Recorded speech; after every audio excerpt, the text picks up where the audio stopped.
Order. A call to order today's House of Commons Defence Committee evidence session on the Afghan data breach and resettlement schemes. I am very, very grateful to Sir Ben Wallace, the former Secretary of State for Defence, not just for his service, but also for agreeing to come and give evidence to our inquiry. Thank you very much, Sir Ben. And just wanted to I know this is only a short 45-minute session of questioning around the Afghan data breach and the resettlement schemes. So I just wanted you to set the scene for us. When and how did you find out about the data breach? Well, it happened, the first briefing was a verbal briefing where something had appeared on Facebook and had alerted the department or officials that there was something afoot, something wrong. And I was given a verbal briefing by officials about the 15th of August in 2021. So they came to me, they said this has happened, gave a quick verbal briefing, and then prepared a submission for the 19th of August with the details of what we knew at that stage. And if you recall, that what had happened was an individual had approached or effectively tried to approach I think the department, but also a journalist, with a selection of a leak rather than a full scale, so no one really knew what was out there.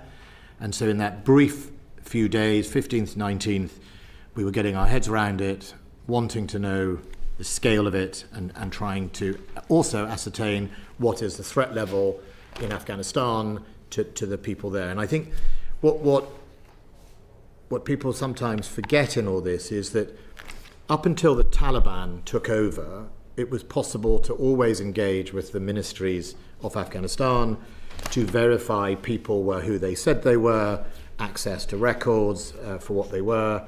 And the two schemes, the one that had started under Philip Hammond, which was the EGS, the ex gratia scheme, and then that formed into the ARAP scheme back in April 21 when it was actually implemented. That was, you were able to verify all the applicants. But post-Taliban taking over, the challenge for the department was, how do you vet these people? And to vet them, you've got to have to find a way to verify who they were and who was applying. And so that was the background of why effectively people from the Ministry of Defence were reaching out into Afghanistan, because they couldn't pick up the phone to the local Taliban ministry anymore. They had to find a way of vetting what had become a challenge of thousands of applicants, of which most of them were bogus or multiple or duplicate. Right, thank you very much. Right, on to Derek Twigg.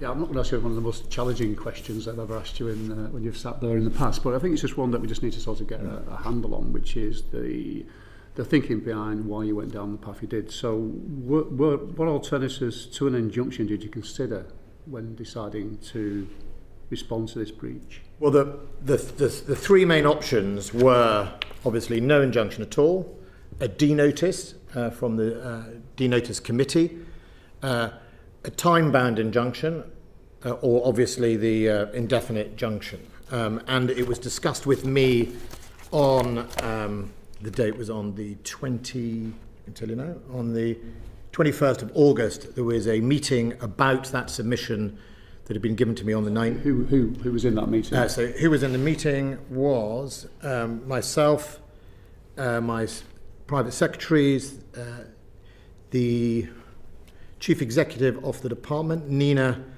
Cope. I can read out COO, Chief Operating Officer, she was then entitled, the second permanent secretary, and then officials from legal and a number of other officials from both private office, including people dealing with ARAP, media and data handling. Again, that will be in that submission. And in it, I asked about how many people there were that we thought at the time, and the initial figure was 763 ARAP people in, but we recognised that was out of date. I was asked about specific type of injunction. And I said, and this is the quote, so at the time we go to court, we need to know the numbers. We are not covering up our mistakes. The priority is to protect the people in Afghanistan and then open it up to the public. We need to say a certain amount that are out of danger. So that was my direction. It's why I did not go for an indefinite injunction. And as I said, clearly we are not going to cover up our mistakes. And that was written by officials in the record of my meeting. I didn't think it was the right thing to do. I didn't think it was necessary. I think and when it came to the discussion about the time binding, I had directed it was only as long as it would take for us to quantify the people. And what role did the Prime Minister of the day have in your decision?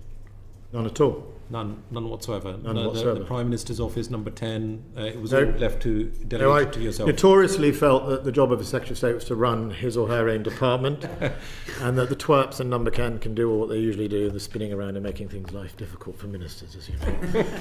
Right. So I just got on and did my job. You got on, and then there was no intervention, at any point during that whole decision making. Well, I can't answer for the Cobra M's that then took place with the Minister of the Armed Forces, where the wider part of government came to sit round that table and discuss it. But ultimately, this was about the initial decision to put an injunction. There was no... It was your decision, basically. My decision, and as I said, we're not going to cover up our mistakes. Fair enough. Thank you very much. Lincoln Job. Your last remarks remind me of the great bit of advice: the higher headquarters is always an ass. Sometimes you have to know when to stroke the ass's ears. Anyway, it sounds to me like your officials had massively underestimated the gravity of the situation, and as a result, you took a very sort of time-limited, quite a sort of wanting to be open about we're not going to cover up our mistakes, was your quotation. So when you put it in, you clearly had no idea that this was going to be in place for years to come, and that was because your own officials had, basically framed the problem in such a way as to make it sound, 763 people sounds like not very many. So is that the right characterisation, given what happened subsequently? Well, I think again, the first thing was trying to get to grips with what exactly had happened, and going back to the environment we found ourselves in, which was the other scheme was the Home Office Atlas scheme, which was the much broader sort of asylum seekers up to I think 20,000. I think that was the figure, and you'd have to get the details from the Home Office.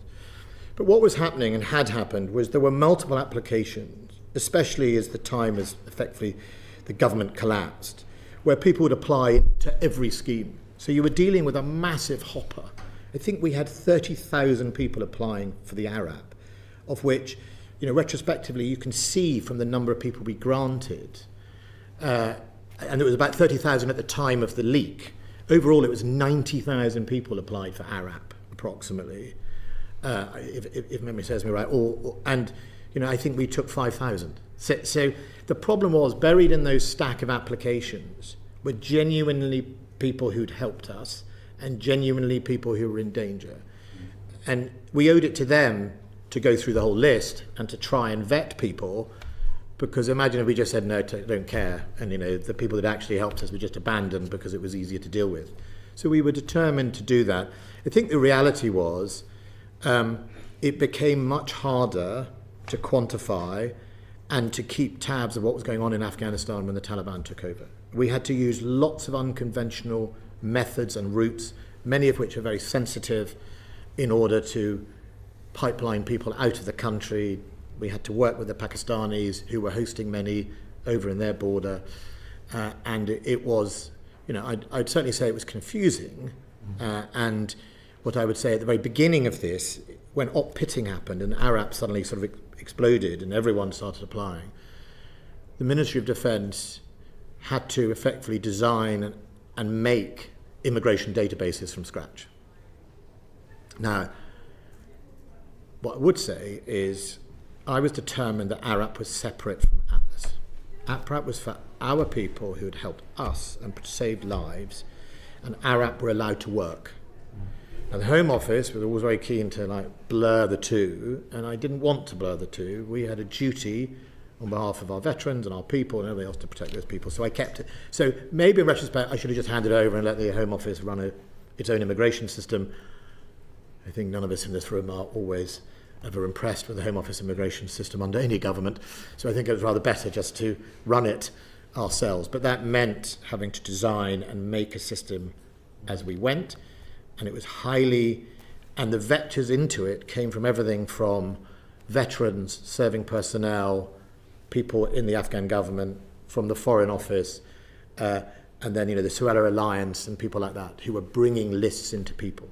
But we had to check them all. And it's that vetting that I think is where this process happened. But it's not true we let in a whole load of people we never checked. It was the process of checking that caused the leak, if you know what I mean, rather than just it's a free-for-all.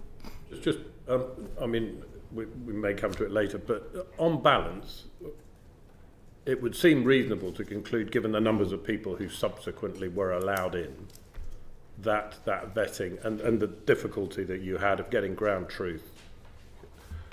Is it, in your view, do you think that we probably did let some Taliban in? Because, as you know, for having been there and served there, being in the Taliban, they don't give you like a card, and it's a pretty vague term. I think, well, for some we had pretty good records. For some, I mean, again, people forget that there were a lot of champions of this. I remember Richard Tice from Reform being, no questions, we've got to get more people in, we have a duty. The Daily Mail ran their campaign very successfully that actually transitioned from the EGS scheme, the ex gratia scheme, into the ARAP because of campaigns like run by the Daily Mail that we owe these people a duty. So I would often get grief for actually rejecting someone who had been an ARAP, but we had intelligence to say that they had been helping the Taliban on the other side. So we did take a precautious position. What I can't talk about is the ARR, when the ARAP morphed after I'd left, and what they did under the pressure of that leak and whether people dropped the bar. I think it would be helpful to all of us to know, because there's a lot of negativity about Afghans in this country being spread, especially by the hard right. I mean, you don't have to look at the Twitter feed of anyone who let them in are traitors and these people are all sex offenders. I would like from the Home Office actually the statistics of Afghans, but also how many were ARAP. Because when I see a few cases in the media, they're not ARAP. And there's a lot of success stories of ARAP triples and people who came here who have gone, who didn't hang around in hotels. They got a job, they worked, and they've been a great success in society. And we should celebrate that. And no one's talking about it. And I think it would be really helpful if we got some statistics from the government about that, so we can make that decision about did we let in some wrong uns or not. I'm sure in a large-scale evacuation we didn't get everything right, but ultimately we tried to vet and we did as much as we could, and that's where we got the leak. Thank you. Mike Martin? Thanks, Chair. So when you originally applied to the High Court, you asked for an ordinary injunction. That is, you were happy for the existence of the injunction to be made public. Did officials advise you, or did you consider a super-injunction, i.e. the injunction itself, the existence of the injunction, was made secret? Did you consider that? So the injunction was applied for on the day I left. I'm not trying to wriggle out of it, but in that meeting that I had in August on the sort of 19th, the options were discussed, and that's where I said, we're not doing that. We'll the only thing we're going to do is we need to basically hold off it being public till we get to the bottom of the threat these people are under. And as I said, we won't cover up our mistakes. We'll talk about that. That does sound a little bit like, even though you formally requested a normal injunction, actually, if you're saying we need to keep this private until we've got to the bottom of the problem, that does actually sound like you were asking officials for a super injunction. No. Well, first of all, I'm not a lawyer, so I wouldn't know the difference between a time-bound as in, what actually defines a super-injunction as opposed to an injunction. You can have an injunction, I think, without reporting the contents. You can say there is an injunction in place, so I can't talk about something. Yes. A super-injunction, my understanding is you can't even say there's an injunction. Correct. Yeah. So I think I would never have been in that space. I mean, I don't. Public bodies are accountable, and the only time that you have a de-notice committee, you could, if necessary, you could even ring up the journalist and just say, could you please hold it off? People are at risk. Most journalists don't want to put people at risk. So is it fair to say, or I'm just trying to get to the bottom of it, because you asked for an ordinary injunction, the contents of this, what this notice covers is to be kept secret, but the existence of the injunction itself is not to be kept secret. That's what you asked for. But is it fair to say that the judge looked at the reasoning in your submission? I'd gone by then, so I don't know what went on in the hearing. I think that's a matter signed for off that submission, though. Yeah, which is just to go to the court for a time-bound injunction. It wasn't to go to the court to whatever.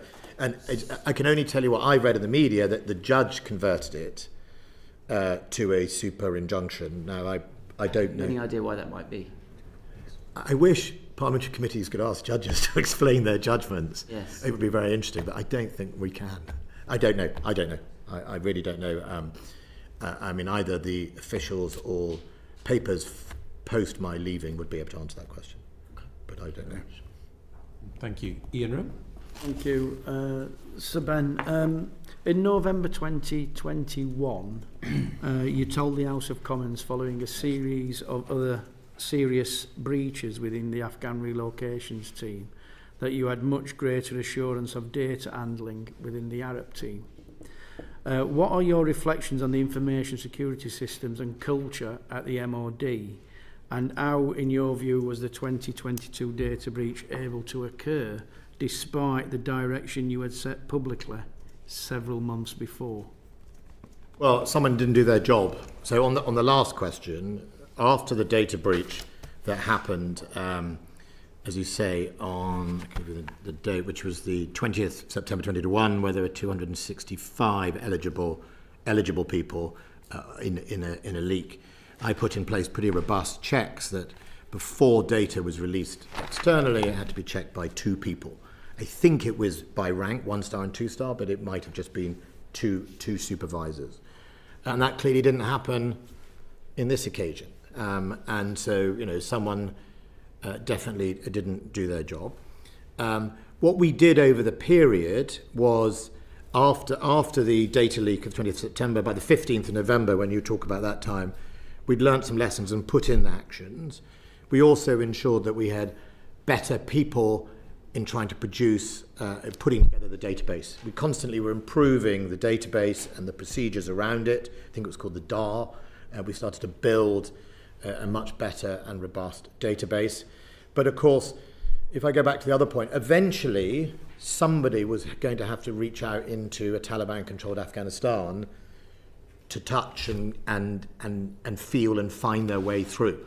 And always in classified information is there's one side of the firewall and there's the other. Whenever you have to lean out or get out of that, there's a risk because ultimately you're touching the outside world and very, very secret information is usually kept in a sort of airlocked, entirely isolated database, and both physically and procedurally we always protect it that way. But if you're a frontline individual, if you're a soldier or a diplomat or an intelligence officer around the world, in the end you're going to have to speak to an agent, and that is where there is always, you need to be extra careful.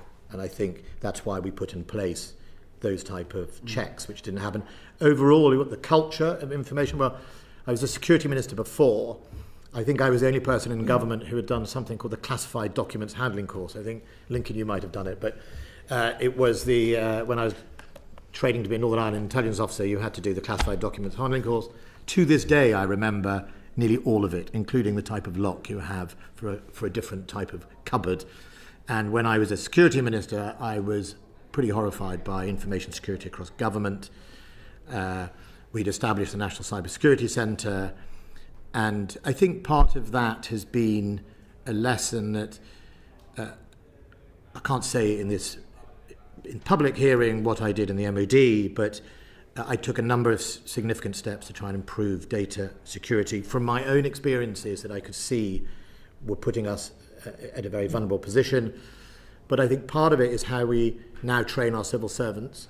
So in the old days, you did a course, and because it was that we had computers, but not in the same way, you were locked in a room for a day, and you had to do this course, and it was all part of a formal module. Now, a lot of civil servants will take modules bit by bit. They'll log in, they'll do their self-training. And the problem with that is it doesn't necessarily give them a priority of what's really important. So they might do their health and safety module alongside their information security module, followed by their, I don't know, what other module. And so I would be constantly finding private offices where people hadn't really done the courses they should have done. So I think overall, our information security is still not as good as it should be. I think how we train our civil service needs to improve. We also need to train our ministers. It's ridiculous that we run highly complex governments nowadays, and the first thing you know about it as a minister, unless you accidentally have done the classified documents handling course, is no one will tell you what to do. Yeah. And that needs to improve. And you mentioned DAR, and as of December 2023, DAR continued to report a high number of personal data incidents. 18 more personal data security incidents have been reported to the Data Protection Officer's team. The Deputy Data Protection Officer also, to the Permanent Secretary, stated that given the size of DAR, the sensitivity of the data they handle, this is concerning. And you obviously, Sir Ben, you answered an urgent question on the 21st of September 21 on a data breach that had taken place the previous day involving 245 Arab applicants whose email addresses had been placed in the CC field rather than the BC. And subsequently, the Commissioner's Information Commissioner's Office fined the MOD £350,000 for that breach. So given all that, and to the latter part of your answer to that question, do you have any reflections on the culture or working practices specific to the specific team within the MOD that was responsible for the data breach? Well, I think what I'd reflect on is one of my generals that we work with described op pitting as Dunkirk by WhatsApp, right? And in a very fast-moving, globally connected world, data is accessed incredibly easily and thrown about easily. And trying to maintain information security in that environment is actually a challenge, and will always be a challenge, right? Because how you are gathering your data is going to come from everywhere, right? It's no longer going to come from a very controlled environment sometimes. So you often have to blend very sensitive data nowadays with open data. So you might have secret data, but you've got to blend it with commercially available data, for example, and that can set up challenges. I think what I would say is, look, having taken the decision to run Arup out of the MOD, there was a risk that obviously building databases as you go was going to lead to either poor procedures or indeed, poor architecture of it. After that first leak, we started to improve that. What I don't know, because I'd left by then, that the November 23 18 incidents I think you talked about, whether those are detected incidents or actually incidents that actually ended up in leaking. You know, if an IT department detects you not following the procedures, that is an incident. It doesn't necessarily mean it's a reportable incident to the Information Commissioner or something. So I don't know of those incidents how many were because the system worked, it picked it up, as opposed to they actually breached into the area. Look, I think we can always improve. But the Ministry of Defence is a ministry that is always quasi-operational and fast-moving. And, you know, right now with what we see with Mr. Trump and the Greenland, you know, think about our information and how utterly linked and overlapped and entwined we are. Who knows what will happen? But I hope someone is thinking across government about all the scenarios of what happens to data, never mind what happens in the world of politics, but what happens to data in that environment. And it's just so interlinked that it's difficult. But I don't regret that we did what we did as a policy to welcome those people who helped save British lives in Afghanistan. I think there were lots of misjudgments about how quick the government fell in Afghanistan, and that created the op pitting where we had to deploy 16 Air Assault Brigade and the other brave men of the armed forces to get people out. But it was also a very chaotic time. There were thousands of people. And the point about the WhatsApp was, I remember a serving officer, who, I think he was an ops officer or something, in Kabul airport trying to run the operation, and he was being inundated by WhatsApps from fellow officers who'd served in Afghanistan, lobbying for X, Y, and Z to get out. And, you know, that was one of the lessons. And of course, those names are just banded around, right? So they're just on his phone and they're coming in from a WhatsApp. Now, we're all confident about WhatsApp, but, you know, I think that's what happens. Lincoln Job? Very short one. Did you ever entertain the idea that the Afghan data breach might have been done deliberately? No, not from the individual concerned. Thank you. And do you want to discuss anything more about the team that was involved, or would you just put it down to one individual's fault, or would you put it down to more of a cultural issue within that team? I think when you command a formation or a unit, half the job is the boring bit. It's the admin. It's not the jumping out of aeroplanes or storming the buildings or the driving the warship. You know, it's the day-to-day admin of implementing both policies and checks. And what I would say is the policies were clear after that initial breach, that when you exit that data into there, that they are checked. And I don't think someone did that job of the boring bit, which is just get the data right, just get that work done right. Obviously, Sir Ben, there's a lot of speculation about the working practices of that particular team, and that some individuals have described that they're a law unto themselves, that they don't actually follow many of the procedures and protocols set out within the Ministry of Defence. Would you agree with that? There is always a danger with that organisation that they confuse elitism with exceptionalism. Yeah. But ultimately there are things that just have to be done for everybody. It doesn't matter who you are and what part of the armed forces you're in. But I also know that they live in a world of greater risk than most, and they're often unsupported, and they hold the relationships with people that sometimes you and I would not come across, but are the ones who help save our lives. So it's a difficult path they tread. It is very, but when you're dealing with other people's lives, as you say, I think you have to follow the procedures and the processes. I didn't put them in place to be a pain in the neck. I put them in place to protect people's lives. But I think on the other side, I mean, I'd give a compliment to Johnny Mercer here. He was tenacious at getting some of the people from one of the Afghan communities to make sure that they were included and came to this country, despite initial assurances there weren't any records or anything else. So, you know, record keeping over a 20-year deployment, and remember that's what people forget, is not always probably the best. You know, how many regimes of information security have we gone through ourselves in those 20 years? But yeah, I think ultimately no one is above the process and policy. Fred Thomas?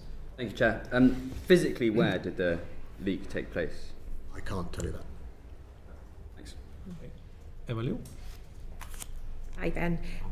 We now know that the breach involved risk to life of thousands of Afghans and cost the UK public purse hundreds of millions, if not billions of pounds. So just continuing on the theme from my colleagues, how were you assured during your time in office that the department actually genuinely got it and understood the impact of the breach and had taken reasonable measures to mitigate against it? Well, I think the next stage after that initial something has happened and getting to the bottom of the whole thing, the actual, I think the overall scale of it was after my time, about how much. But I think if I look back on it in retrospect, you're absolutely right to highlight the funding issue, which is ultimately there were some changes to the ARAP scheme that I think were probably too broad. There was a category 4 that started to come in, and indeed what we see with the ARAP scheme and many other schemes is actually the pull-through effect of the wider family is the one that really grows the numbers. So that you bring in the core family, and then suddenly it's much bigger than you and I. And I think I'm not sure we've ever thought across most immigration policy the impact of pull-through immigration is actually the biggest scale in all of it. So it's very easy to sit around a table saying we've got to help those people that helped the British soldiers, and that guy helped him, or that family helped him, or they gave cover, or they worked for us as agents or whatever. But there's a tail behind that, and it doesn't mean to say we don't look after those people, but I suspect the true cost is never really put in front of anyone until after the fact. I suppose, I mean, I had lots of constituents who had wider family, and we still don't know if they're alive or not, and that haunts me. Do you think the department actually understand that? I know you left not long after the breach became known, but did you think that there was a culture there that they understood the wider implications of all of that people actually got it? Well, I or was think it just too chaotic? No, look, unlike Lincoln and James Heappey had both served in Afghanistan, right? The only people who really understand the depth of the community and how the community works will be veterans who've been there, right? Wouldn't be me, and it wouldn't be many of my civil servants, but veterans who've been there will understand how the community works. And I think Lincoln's opening question about the Taliban are not a sort of group of people standing around in uniform. Some of them were at school with each other, and different different parts of the country they were the community to some extent, and in others they were the Haqqani network, people like that were slightly different. But I think those probably voices aren't solicited. Their experience isn't probably asked by the people doing the numbers. I don't think people making the decisions in Luna House, well, they don't call it Luna House anymore in Croydon, but the immigration actually probably ask people who know it in detail. So that's what I'd say. So who is and isn't in danger right now in Afghanistan? Actually, the people who really know that will be people who spend a lot of time there themselves, from our community of both military veterans, serving people, and indeed diplomats, etc. They'll know. And for some areas, it will be perfectly fine. People will be absolutely safe. And in other areas, they might be. But the reality is, we had to sift through these people who'd all applied to every scheme, no matter what. And that was in desperation. Wasn't it? Total desperation. It was in desperation, but we'd taken a decision in the cabinet or the National Security Council that we didn't want the whole Afghan army coming, right? Because we wanted the Afghan army to stand and defend its nation. We'd spent 20 years training them and equipping them. The people who had a right to come here were the ones who had specifically helped the British forces and had put themselves at risk in doing it. And I think that is not as broad as the many people who applied. And look, I understand people's desire to leave a Taliban takeover would have been fast. But I don't think as many people were or are in danger as they claimed in their applications. And we did do a process of vetting, and I think that we're back to the point of why we did it. I'm not going to say it. I won't raise it. I was about to say pets and animals, but the first Taliban takeover, the petting zoo was never closed down because it is not against Islam to have a petting zoo. You're not viewed as something bad. So I'm never quite sure why we had to evacuate a petting zoo. There was a lot of anger about that. I can tell you there's more anger than that. Sadly, there was more anger about pets than there was about humans. I meant about the pets getting out, there was anger. Well, you and me both. Yeah. Thank you. Fred Thomas. Thank you. I think, by the way, also Mike Martin did serve in Afghanistan as well. No, I didn't know you didn't. You didn't say it. I'm not saying you didn't. and wrote several books about it, I think. Can I ask you about accountability and responsibility? And on the radio in July, you said that you take full responsibility for the error that happened in the breach, the individual who did that. A little bit earlier in this meeting, you mentioned that you kind of wished parliamentary committees like ours could have judges in front of us so we could ask them what was behind their decisions. I think we probably all accept that this individual, the military individual who made a mistake and the leak happened, didn't mean to. With the injunction and the super-injunction, some of those were, and then the extension of them, were judges' decisions, not ministers. We're obviously trying to hold people to account. Stuff has gone wrong here. Do you have some... do you think judges should take more responsibility in this particular affair, the Afghan data leak, than they have done so far? I think everyone was after the same thing, which was the protection of life, right? People wanted to protect people who were potentially at risk. That's what was behind it.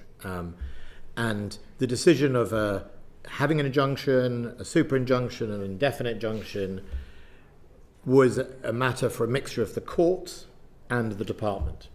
Ultimately, this injunction ran much longer, long after I was gone. In fact, the first I knew it was going to be, well, that it was in place and then it was going to be lifted was when the story broke in July. Yeah, no, we're so the administrative, yeah, but so I'm not going to second guess judges. I do think, as you say, some people genuinely made mistakes, genuinely were trying to do the right thing. I think judges were trying to do the right thing as well. No, sorry, I'm not trying to ask you to kind of single out individual judges and criticise their decisions. More, you're in a position where you're returning to Parliament today as a former Secretary of State. You can offer some kind of zoomed out view of how our democracy works. Do you think the courts, just in general, writ large, across your experience, and obviously we're talking about an Afghan data breach here today, should be scrutinised more by the public, however that works, whether it's Parliament or not? Or do you think, based on your time in office, that it's healthy in our democracy that courts are completely separate from Parliament? And kind of I mean, I think if you look at what's going across, what happens across the Atlantic, I mean, I fundamentally believe in the separation of powers, the independence of our judiciary. It's what makes us an extraordinarily good country, and we need to make sure we invest in quality judges more than anything. And ministers are held to account by Parliament. I don't think, it is frustrating in government when you get a ruling against you. Judges, I mean, I think judges hold huge power. There's the public inquiry into the special forces in Afghanistan going on at the moment, and that judge holds huge amounts of responsibility and power in whatever he decides at the end of it in his inquest. So I definitely think it is important that we have a separation. But I think if you want to educate the public, I think the more the public and committees get to see the workings of a department, the better. I don't think there's anything to lose from it. I spoke to the clerk of the committee before saying, have you got the bundle yet? Right? There's nothing in here that tells you anything that's really very secret. I don't understand why more and more you can't have copies of submissions or understanding. I understand the sensitive around legal advice and security. Yeah, we've found that on our travels as a committee. Nearly all of our kind of counterparts, be it in America, France, Estonia, Finland, Australia, get routinely briefed at least secret. Do you think that should happen with the Defence Committee in the UK? Yes. I mean, when I was doing when the Ukraine thing was happening, I made sure that nearly every week, Keir Starmer, who was the leader of the opposition then, John Healey, the leader of the SNP, the leader of the Liberal Democrats, they got almost a weekly, highly sensitive briefing. I didn't have anything to lose about it, and I think if you want to bring Parliament with you, you do it. And I think I don't think most ministers deliberately seek to keep information. I think the system is like in a panic about anyone seeing anything about anything, and I think their default position needs to slightly change. I think I think it also helps educate parliamentarians for one day when they're ministers about how it works. I mean, no one trained any of us.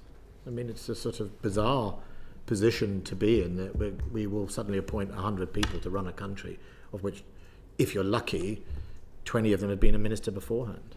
So I think that's one of the challenges, but it would definitely help. And, you know, on the committee's business, I think the annual budget cycle paper that the department does is a key paper you should all see. No matter how embarrassing it is to any government, it is where the government makes its decisions to delay spending or cut spending, and they keep it all secret. So you don't know what's been decided this year. You'll find out in the accounts when suddenly the helicopters cost 10 times as much because they've delayed it for 2 years, or you'll find out, you know. But it's a really important document, and it's called the annual budget cycle, and I would be asking for it. And if this wasn't, public accounts should ask for it. Agreed. Don't worry, we have been pressing on that, Sir Ben. Mike Martin. Very quickly, a former Deputy Prime Minister of the UK described to me the MOD's approach to information security as Stalinist. Do you agree with that characterisation? We've been discussing it here. And why do you think that is? What do you mean Stalinist, as in? Absolutely retentive and close hold and nothing shared whatsoever you've just been describing. Interesting enough, because I'd been Security Minister, I'd worked with lots of secret agencies that were arm's length or operationally independent. So they didn't have, there was very little direct power. The Home Office oversees MI5, but it doesn't control its budget. And the police forces, 43 independent police forces are independent, the CPS, etc.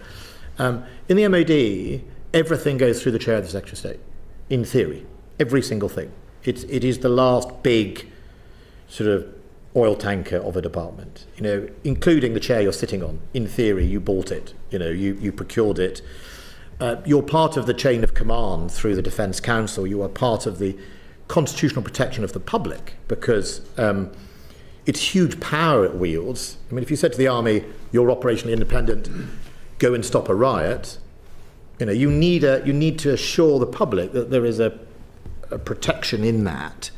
So everything does go through the chair, effectively, of the Secretary of State of the department, and that means that it's a big oil tanker, and it is 250,000 people, uniformed civil servants, and everything else, dealing with some highly sensitive information and people's lives, and the nuclear deterrent, etc.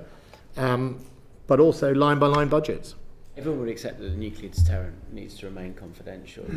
But actually there's a huge, as we've discussed, there's a huge amount of other stuff that just doesn't make it even to this committee or to parliamentarians, or, there is a very, I note for Hansard's, Mr. Heappey is nodding his head behind you, why is it that under successive governments, so it's not about particular politicians or particular political parties, but the department shapes those politicians when they lead the MOD. Why is it that it's so closed when it comes to information security of things that don't need to be kept so secret? Well, I have I'll say it's a theory. Please don't add the word conspiracy. But thank you. For 30, 40 years, and I have said it, and I'm afraid it does get misquoted by the current government. I've said 30, 40 years, both Labour and Conservative governments hollowed out defence, right? I know that I'm afraid the current government likes to drop the word both, or Labour, but Labour and Conservative hollowed out defence from the middle of the 90s, right? You could say that. And it's very, very easy to protect the public from the consequences of that if you own the narrative of the threat, because government owns the threat, right? It doesn't own the threat or the pressures on the health service, right? Why do the public want more money spent on health? Well, they read about it every day, they experience it, doctors talk about it, trade unions talk about it, the media talk about it. You don't get to talk about ammo stocks. You don't get to talk about what Russia is planning to do in the next 6 months. You don't get to talk about, because it's all secret. And if it's all secret, there's not going to be a competing public pressure on the exchequer for money.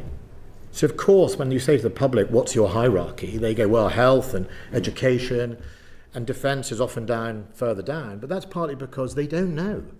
When I was Security Minister, every week I would read the the top X number of plots against this country, the organised crime. If the public knew half of that, that's fine until you have a security crisis, and then your military is exposed. And Mr. Heappey again is nodding just for the benefit of the. So I have a theory that it suits tiger, number 10s not to have a competing pressure on the money. Yeah. So they can take money from defence to fund other parts of the government. Yeah. And I think because it is the one part where the government owns the narrative, it owns the risk, and it's all dressed up in its secrets. And so if that's the culture, the rest of the department's culture matches that. How do you crack that open?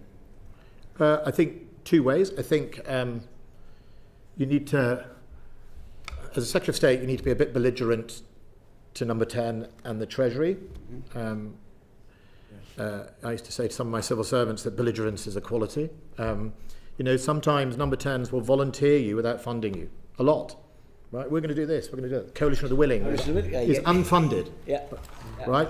And fixes our forces in So the answer for a Secretary of State is to say to the Prime Minister, no, we're not doing it. Right? We don't have the money. Give us the money or we won't do it. I know people say, well, that's not very team playerish, but ultimately I think you need to be a bit robust, but you also need to lead the team as a minister. I served under lots of Secretaries of State and I did every rank in government, and there are some Secretaries of State that don't lead a team at all. They don't talk to their ministers, they don't use them, they don't trust them, and the civil service love that. How can you be a Secretary of State if you're not a leader? Because we don't train anyone to be a leader and we don't train anyone to be in government. Mr. Heappey's laughing now just for the benefit. But it's true. Tomorrow morning you could be made the Chancellor. Like becoming an MP. I mean, if I get made the Chancellor, then that's going to be a real turnaround for the Labour Party. But, I look forward to it. Thank you very much, Mr. Thank you, Chair. Thank you very much. Derek Twigg. Just a quick one. Were you surprised at the length of time this went on and Parliament did not know about it? Yes, because as you saw from my notes, my instinct was, look, it's just I was the one who said that. So you knowing what you know now, you are surprised that Parliament was not involved. Yeah, I mean, I'm surprised that you weren't informed.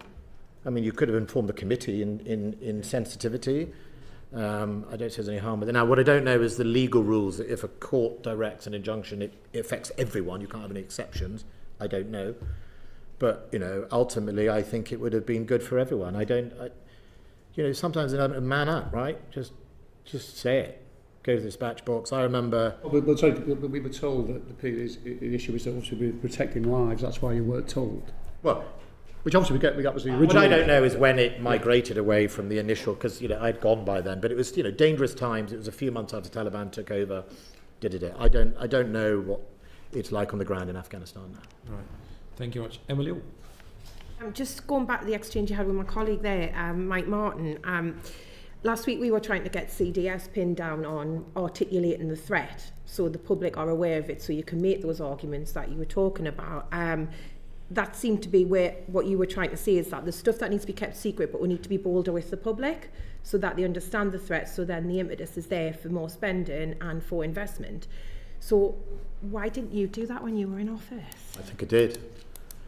I got £24 billion extra by telling the public how dangerous it was and telling the Prime Minister how dangerous it was. One of the very first things I did was I took some intelligence across the street to number 10, put it in front of him, and said, you do realise what this is?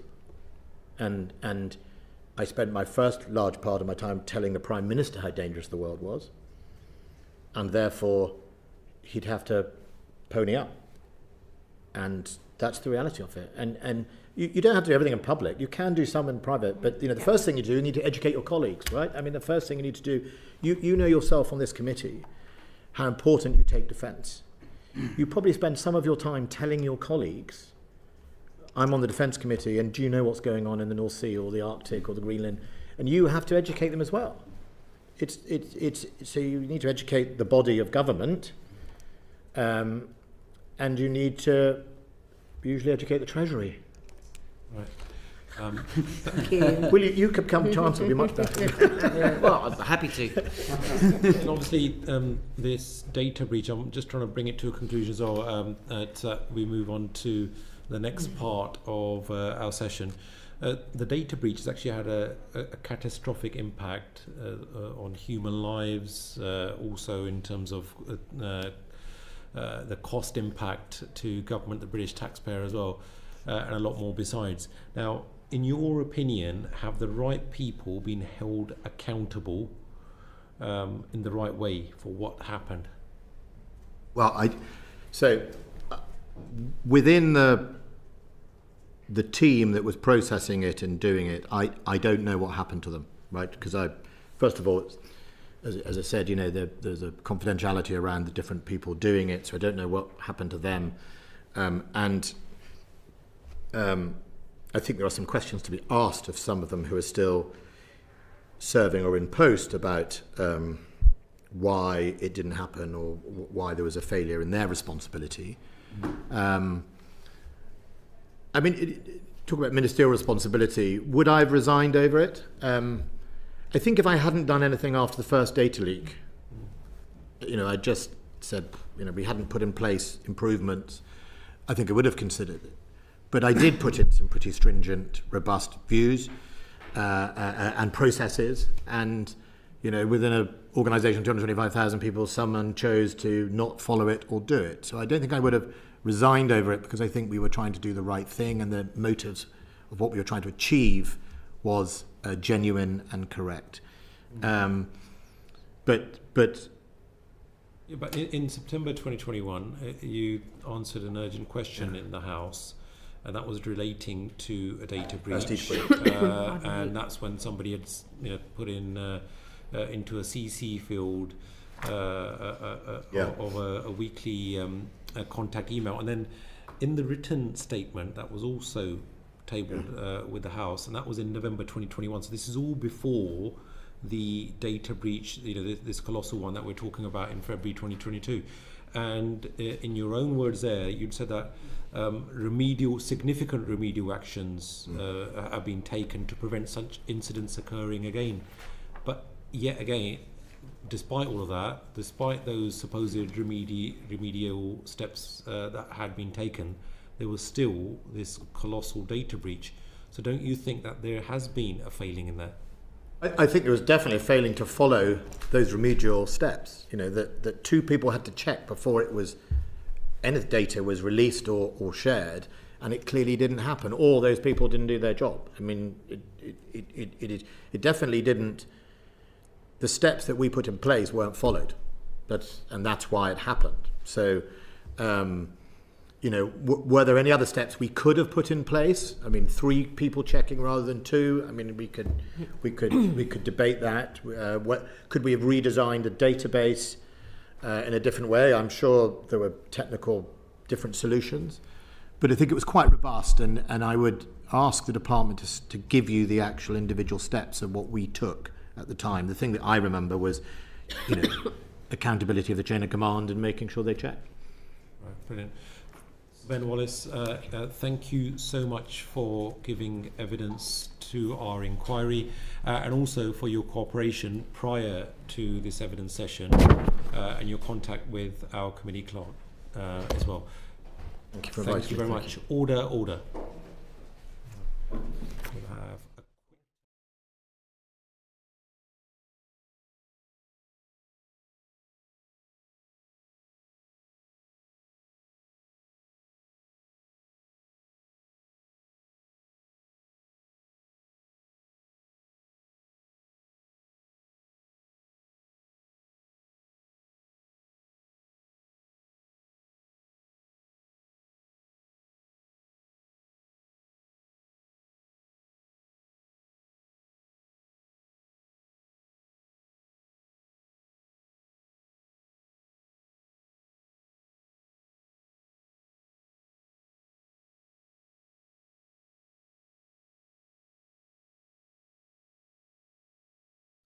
All good. Right. Order. We come back to our evidence session on the Afghan data breach and resettlement schemes. And it is a pleasure to welcome back to the House James Heappey, the former Minister of State for the Armed Forces. Mr. Heappey, thank you very much for agreeing to give evidence. Thank you for having me. And given that this is a short session on this, I'm going to move straight over to the questioning with Derek Twigg. Right. James, just before Mike Martin comes in and exposes in more detail your role, could you just tell us when and how you found out about the data breach? Yes, I mean, it's the same answer as Sir Ben gave you. In mid-August, our private offices were informed of the content that was circulating on Facebook, and over the week or so that followed, there were a series of updates that we received as ministers from what had been convened the Gold Group, chaired by the Chief Operating Officer, which kept us abreast of the department, as the department was rushing, frankly, to understand the scale of what was happening and the threat that it posed to life and the departmental interest. Where did your private officers get the information from? So I think the initial email, if my memory serves me right, was from a duty clerk, and then obviously it was the DAR, the Afghan Resettlement Directorate. Are you aware of how the information first came to light? What was you told about how that information? Well, the information first came to light through the Facebook posts. That's what alerted. So that's what you were told. Yeah, I mean, I think there was a third party that had alerted the department. Concurrently, there was also a letter or an email that came, I think, to my parliamentary office and also to the parliamentary office of Luke Pollard. Yes. What did you do with that? Well, I'm not sure that I found out about that until after I'd found out about it through the departmental system. Channel. Yeah, exactly. Okay. Right. Mike Martin. Thanks, Mr. Heappey. Fascinated to read your Twitter thread on the 17th of July 25. Just a couple of quotes. Again and again, I said in public what very senior officials and military had briefed me. It's hugely frustrating. It proved to be wrong. And you follow that up to point out that across government there was anger at the MOD at the breach that was palpable and justified. There were some pretty choice words offered in meetings. In general terms, what would you say, and I mean this in a non-partisan way, what would you say the view is from the rest of government of the MOD? Well, I mean, I can offer in quite specific terms. I mean, there was a very long-running tension, frankly, between the Home Office and the MOD, particularly, over a perception on the Home Office side that we were the answer to all sorts of immigration challenges that they were facing. The MOD is incredibly good at when adverse weather blows in and sandbanks need to be filled and put out to shore up the banks of a river, troops can make it happen overnight. When COVID required swabbing stations to be established or PPE to be distributed or test centres to be established or Nightingale hospitals, all of that. So there's a perception that the MOD can make things happen really quickly. There's a perception that the MOD is the one part of government that has its own standing resource with which to make the magic happen. And so from, all the way through the 19 to 24 government, there was constant asks on us around all sorts of things. But the immigration stuff was particularly challenging because we were being asked to hand over camps to accommodate irregular migrants. We were being asked for service family accommodation to provide accommodation for those people as well. We were being asked to provide troops to assist on the Western Jetfoil down in Dover, and the Royal Navy even out in the Channel assisting in the pushback of migrant boats on the halfway line. I mean, there was all sorts of asks. And our reluctance to do that stuff, for all sorts of reasons, caused a tension. So there was always that. Beyond that, this breach was the fault of someone within the MOD, and it had the consequence of billions of pounds worth of taxpayers' money spread across a whole host of departments, the MOD, the Home Office, MHCLG, Department for Education, DHSC, all of whom are all of a sudden going to have to respond because the Treasury, in their wonderful way, sit in these cross-government meetings and say costs lie where they fall, which immediately causes an allergic reaction from Secretaries of State in all of those departments when they realise... Viewed in quite a negative way then. But a huge... Well, because you're shunting costs onto other departments. Well, so that's not necessarily the MOD's fault, but that's the Treasury saying costs lie where they fall. So the tension around the MOD not wanting to help with the wider issue of irregular migration. Stand fast that actually the MOD did a lot, but there were a bunch of things that, given the geopolitics, handing over a huge chunk of the training estate or the transit camps that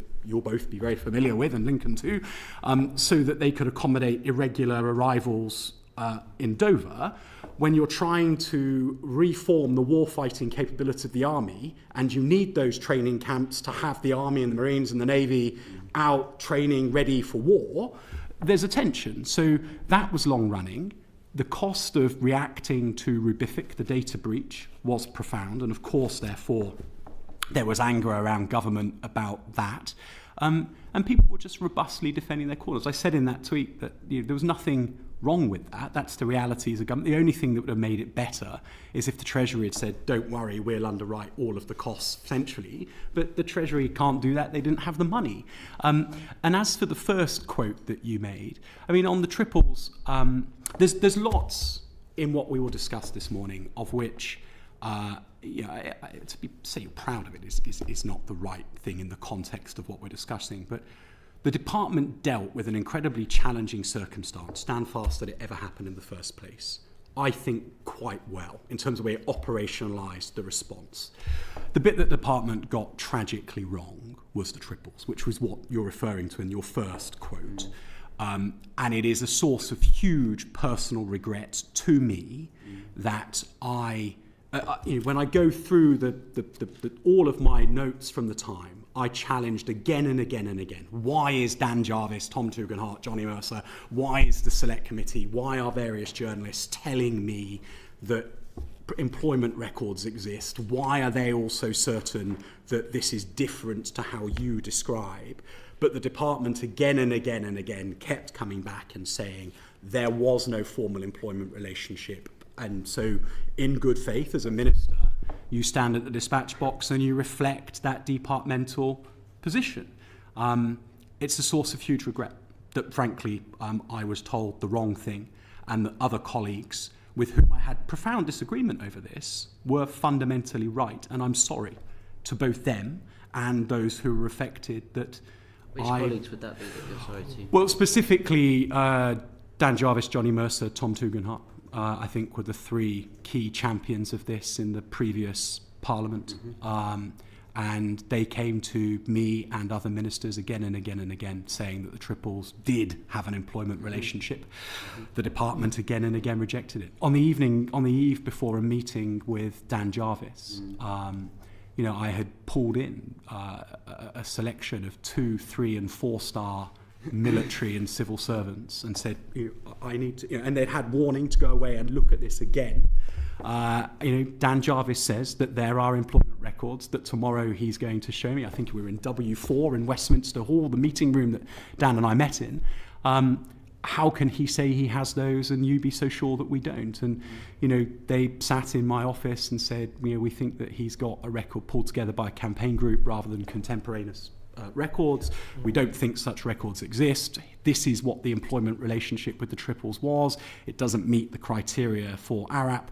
And looked me in the eye and stood fast with the line. It's hugely frustrating that months later, after I'd left office, for whatever reason, the position changed. We could have made the decision earlier if that had happened sooner. Thank you. And just very, very briefly for the record, can you describe your role within setting up the MOD, the directing of the MOD's response to the immediate data breach? Because you were on the Gold Command, right? So could you just say... No. So I wasn't on the Gold Command. Okay. I think hell would freeze over before ministers were allowed to intrude into organisations like that. Setting the objectives for the Gold Command, though. I'm not sure I'd even go that far. I mean, we were being given daily SITREP situation reports by the Gold Command. I think it would be fair to say that there was ministerial agency in being able to say what we thought the priorities should be, what we thought were the urgencies, and there are outnotes from meetings in which the Secretary of State and I both make a number of demands of the Gold Command in terms of their workflows. But I think it would be, we were not part of those Gold meetings. They were an officials level meeting. Who's in charge, though? The Chief Operating Officer, Nina Cooper. Thank you very much. So just to clarify, the Gold Group Strategic Command Group, you weren't involved in it, but No. I think we were advised that you were involved very actively in setting the objectives for the group. Would you say that's correct or not? No, I think I've just covered that in the answer. I think we were receiving sit reps from the Gold Command. Right. Gold was not a ministerially chaired meeting. And there's clear evidence in the notes that we've got from the time showing that we were telling the Gold Group what we believed to be the priorities and expecting them to resolve that. But the Gold Group was chaired by the Chief Operating Officer, and we were provided with sit reps. And you were receiving updates accordingly as well on that, yeah? Right. I also just want to draw further on the anger across government, which you intimated. How were you made aware of this anger, and how did it affect the outcome for affected Afghans? So how was I made aware of it? I was sat rather uncomfortably in endless cross-government meetings on the receiving end of it. And it was, it's important to recognise that there wasn't just one thing running. So it wasn't just Rubific or the response to the data breach. There was a very recent court judgment around additional family members, which had brought with it the requirement to accommodate thousands more people in the UK. There was case law around various other ARAP refusals that we had made. There was case law around Category 4, which kept on growing anyway. So again and again and again, the MOD was basically having to go back to other parts of government and say that the numbers, for a whole host of different reasons, some were the consequence of the breach, many were the consequence of court judgments and case law.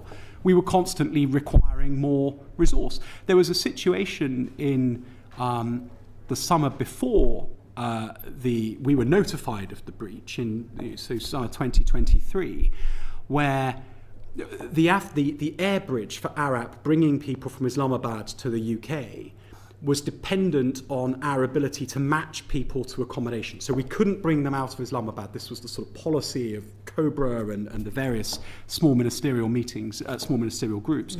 We couldn't bring people out of Islamabad until we'd matched them to accommodation. So the MOD engaged an agency to find us private rented accommodation so that we could match people to accommodation. The Home Office also had an agency trying to find private rented accommodation. So you had fratricide within government where we were bidding up on each other for private rented accommodation, driving up prices all over the country, which, by the way, meant that local governments who were trying to solve their social housing crises were also in pain, plus those who were trying to rent for themselves. Now, you could argue that the fact that the Afghan air bridge was dependent on our ability to rent private accommodation was ridiculous. But, it was really tense. You've got hundreds of arrivals arriving daily through an irregular route across the channel. Yeah. You've got an entitlement to bring people from Afghanistan who were legally entitled to come to the UK that we couldn't accommodate because we couldn't find accommodation for them. The whole, immigration was and by the way, as the current government is finding out now, immigration was becoming a very, very, very political issue that was driving voter behaviour. And so you ended up in this situation where a very toxic issue that's very, very resource intensive was causing acute pain all across government. We were trying to do the right thing for ARAP. The Home Office was trying to solve the issue of irregular arrivals. The Foreign Office was trying to bring people under ACRS, plus Syrians, plus Hong Kongers, and all the various other people that were entitled under the schemes that they had sorted. It was... And then the courts were helping with decisions on additional family members, Category 4 entitlements, and all sorts besides. It was nuts. Well, I know you were trying to do your job, and as you rightly noted, that immigration was, at that time also, was a very sensitive issue. And there is also an indication that the Prime Minister at the time was more focused on the housing side, that how could the use of hotels be concluded at the earliest possible opportunity, and that is why there wasn't as much focus on the problems that the MOD was facing. How would you characterise that? Yeah, that's true. Yeah, that's true. And it is hugely frustrating that, if it's helpful, I mean, there are effectively three valves in the Afghan pipeline. There's the valve that is the border of Afghanistan and Pakistan, or Afghanistan and Uzbekistan, principally Afghanistan, Pakistan. And to get people through that valve is a big dollop of cleverness on behalf of those who design and deliver that route, and some very, very, very friendly and helpful behaviour from our colleagues in the government of Pakistan and in the Pakistani military. So you've got that valve. That should be the most challenging, and yet actually it flows quite well. The second valve is the movement of people from Islamabad to the UK, which is a combination of the government of Pakistan and the British government. That was challenging on a number of occasions. Even in October 2023, when we were sort of 2 months into the post-breach reaction, I was trying to deal with a very frustrating position by the government of Pakistan, where they wanted the full flight manifest for every Voyager flight that we were trying to bring out of Islamabad 30 days in advance. Well, really hard to do that. So I ended up having to ask the Chief of the General Staff, Patrick Sanders, to go to meet the Chief of the Army Staff in Lahore for the Pakistan Army polo match. And Patrick and General Munir were able to sort of chat that through when we managed to get some movement on that requirement. So, but at the same time, the UK was imposing restrictions, the wider UK government, because it was completely toxic to take on more hotels. That'll be familiar to those of you who now occupy the government benches. So you've got this sort of really frustrating regulation on both ends, where policy in Pakistan was unhelpful. We could try and use, through our brilliant High Commissioner Jane Marriott and through other diplomatic channels, try to ease that, and also cross-governmental tension back here. And then the third valve was getting people out of hotels or transit accommodation into permanent accommodation, which is about agreement between UK central and local government. And that was incredibly challenging too, because all of that was under enormous pressure. Sorry, just because you raised the tension of immigration, which we all know well, was there any sort of, did that influence the length, in your view, the period that the injunction was kept in for? Do you think that became a real concern of government at any point? No, I honestly don't. I can only speak for... I'm not saying you. No, I understand, Jack. So I can only speak for the decision that Sir Ben just outlined in his initial decision. And I was also in post at the time when Grant Shapps asked for the renewal of it. And I can assure you that at no point did I see or hear anybody reflect on the politics of immigration in seeking the injunction or seeking to renew it. At all stages, I only ever heard people talk about the intelligence assessment and the risk to life. Good. Right. I also want to get clarification on another issue. Now, Robert Peston actually wrote in July, and I quote, as on August 23rd, 2023, at the first meeting of the government's emergency COBRA meeting to discuss the security disaster, the then Foreign Office Minister responsible for the Indo-Pacific, Anne-Marie Trevelyan, said to the MOD's representative on the committee, General Sir Gwyn Jenkins, that obviously he would be resigning. Were you actually present in that meeting? No. The meeting, as far as I can tell from the pack of papers that I've read in preparation for coming to see you, was attended by the Minister for Defence, People and Veterans. I suspect, it was back end of August, I suspect I was elsewhere. I'd been in the office the previous week when notified, but I didn't attend that meeting. It was, just for the record, the name of the minister at the time, so you obviously cannot corroborate. I think by then it would have been Andrew Morrison. Andrew Morrison, who was there, okay. Thank you very much for that. I just wanted to get that clarification. Lincoln Job? Yeah, just going down a level from this sort of institutional frustration and butting of heads between the Home Office and the MOD. Would it be right to say that the Domestic and Economic Affairs Subcommittee of the Cabinet had wanted basically to limit any extension to the numbers eligible for resettlement to the lowest possible numbers? Yes. And you've seen, there are I probably was guilty of being overly emotional in some of those meetings, as some people helpfully told people back in July. But any of us that served in Afghanistan and saw the risk that the Terps faced alongside us would have been, I think, similarly emotional about the need to honour that debt.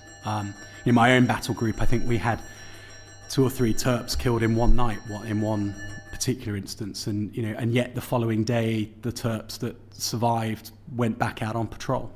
Pretty incredible, really, and it really affronted me that people that we had made a commitment to, and who had a legal right to come to the UK, that their arrival was held hostage by the fact that hotels were full of people that had arrived illegally or irregularly across the Dover Straits. And that, I understand why the realities of governing mean that was a tension. There was a reality that there were a huge number of hotel rooms occupied by people who had arrived in the UK legally or irregularly, and that was costing a huge amount of money and was increasingly politically sensitive. But the conflation of irregular arrivals and thus the capacity to accommodate those who had a legal right to come was a bit of an affront to those of us that thought ARAP was a good thing. And by the way, ARAP wasn't just an MOD bit of sort of emotional, moral obligation. ARAP was a collectively agreed cross-government commitment, and it was challenging to see it not be fully supported in the way that you'd hope. Well, and also it sets the conditions, were we ever to do expeditionary operations in someone else's country in the future. It's not just a short-term thing. Unless you... Yes, although actually, interesting, and Dan Jarvis comes up a lot, but I remember Dan asked me questions a couple of times in defence questions about exactly that. And when we were in sort of, I think, when we were briefly in Sudan during the Khartoum airlift and things, I do think we have to be quite careful that... this was the answer I gave him at the time, and I think it's worth restating. We don't want to get into a transactional thing that whenever the British military arrive anywhere on some sort of expeditionary operation, people come to work for us in expectation of a visa subsequently. I think that just creates a sort of a behemoth. You could make an argument that the circumstances in Afghanistan were exceptional, and the campaign that was run by the Daily Mail and others around the interpreters was very, very widely subscribed to. But I think I don't think that the British military should start making a commitment that everybody who works for us everywhere we go wins the right to come to the UK thereafter. No, well, ideally we win and they can stay. Well, that would be good too. Enduring peace and security in their country would be a better outcome, yes. So I've got a quotation from something you've written, and I just want you to sort of contextualise it because it doesn't make a lot of sense to me. The suggestion that I was driving a new entitlement for those not eligible for ARAP or ACRS but affected by the breach is untrue. Did you say that? Yeah, so I think if that is from the long tweet thread that I put out in July, there was some sort of anonymously sourced quotes saying that part of this sort of emotional, Heappey's overly emotional about the whole Afghan thing, and that I was trying to effectively create a whole new eligibility. That's simply not true. What we were trying to do was to deliver ARAP as quickly as we possibly could, not just in the wake of the breach, but since the fall of Kabul. We were trying to get it done as quickly as we possibly could.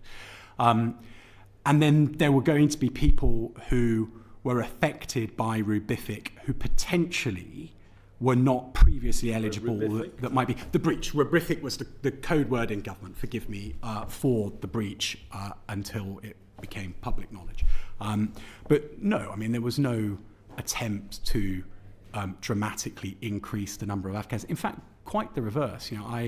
There are a number of my former military colleagues who I suspect are still quite cross at me because when they were trying to advocate for the Kandak commander, so an Afghan National Army battalion is called Kandak, when they were trying to advocate for people who had served in the Kandak alongside them during their time in Helmand, I was very robust in saying no. ARAP was never set up to accommodate the Afghan National Army. It was set up to accommodate the Terps and other locally employed civilians who worked alongside the British military in our direct employment. So, I was emotional, I suppose, about delivering on that obligation to those who worked alongside us, but pretty robust, actually, that there wasn't the capacity for ARAP to bring the entire ANA, nor that was any good for Afghanistan either.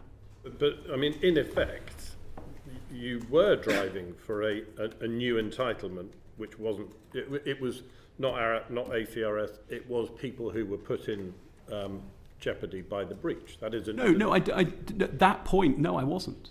In all of the DEA and ministerial meetings I went to, all of the discussion was around how to accelerate the arrival of those who were eligible for ARAP but were affected by the breach, on the basis that they were now even more in danger. Front of the queue. Yeah.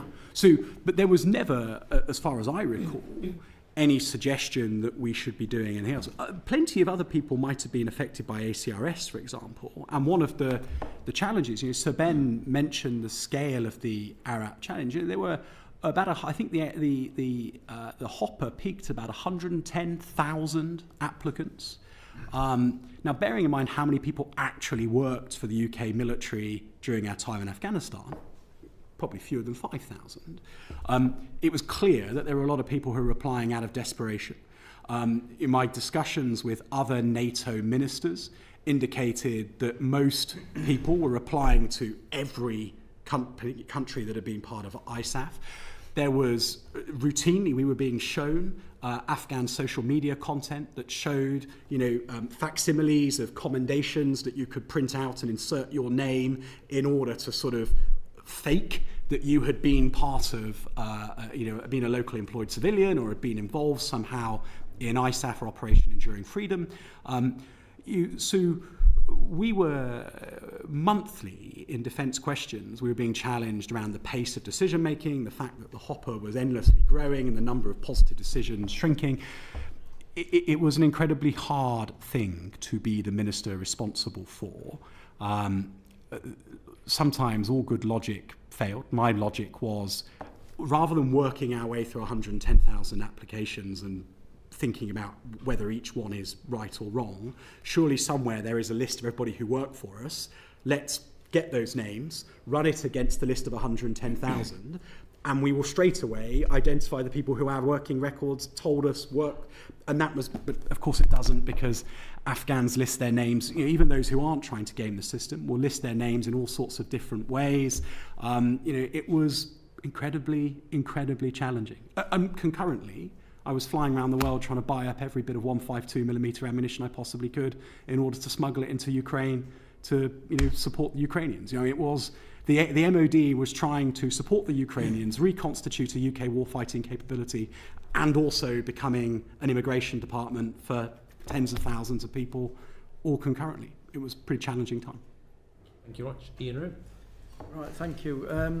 I'd like to talk about the timeline of the government decision-making process within the relocation scheme. So, obviously, August 23, the data breach was discovered, but the first invitation letters under the new scheme were issued in April 24.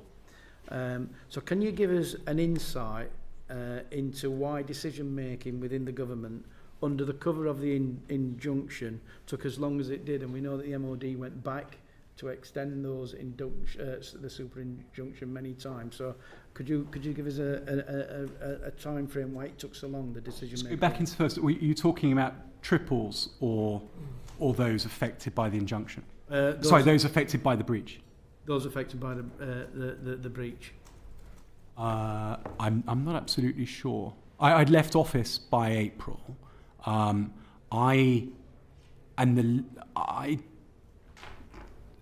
think that those who were affected by the breach, we were starting to pull through out of Afghanistan into Pakistan as quickly as we possibly could.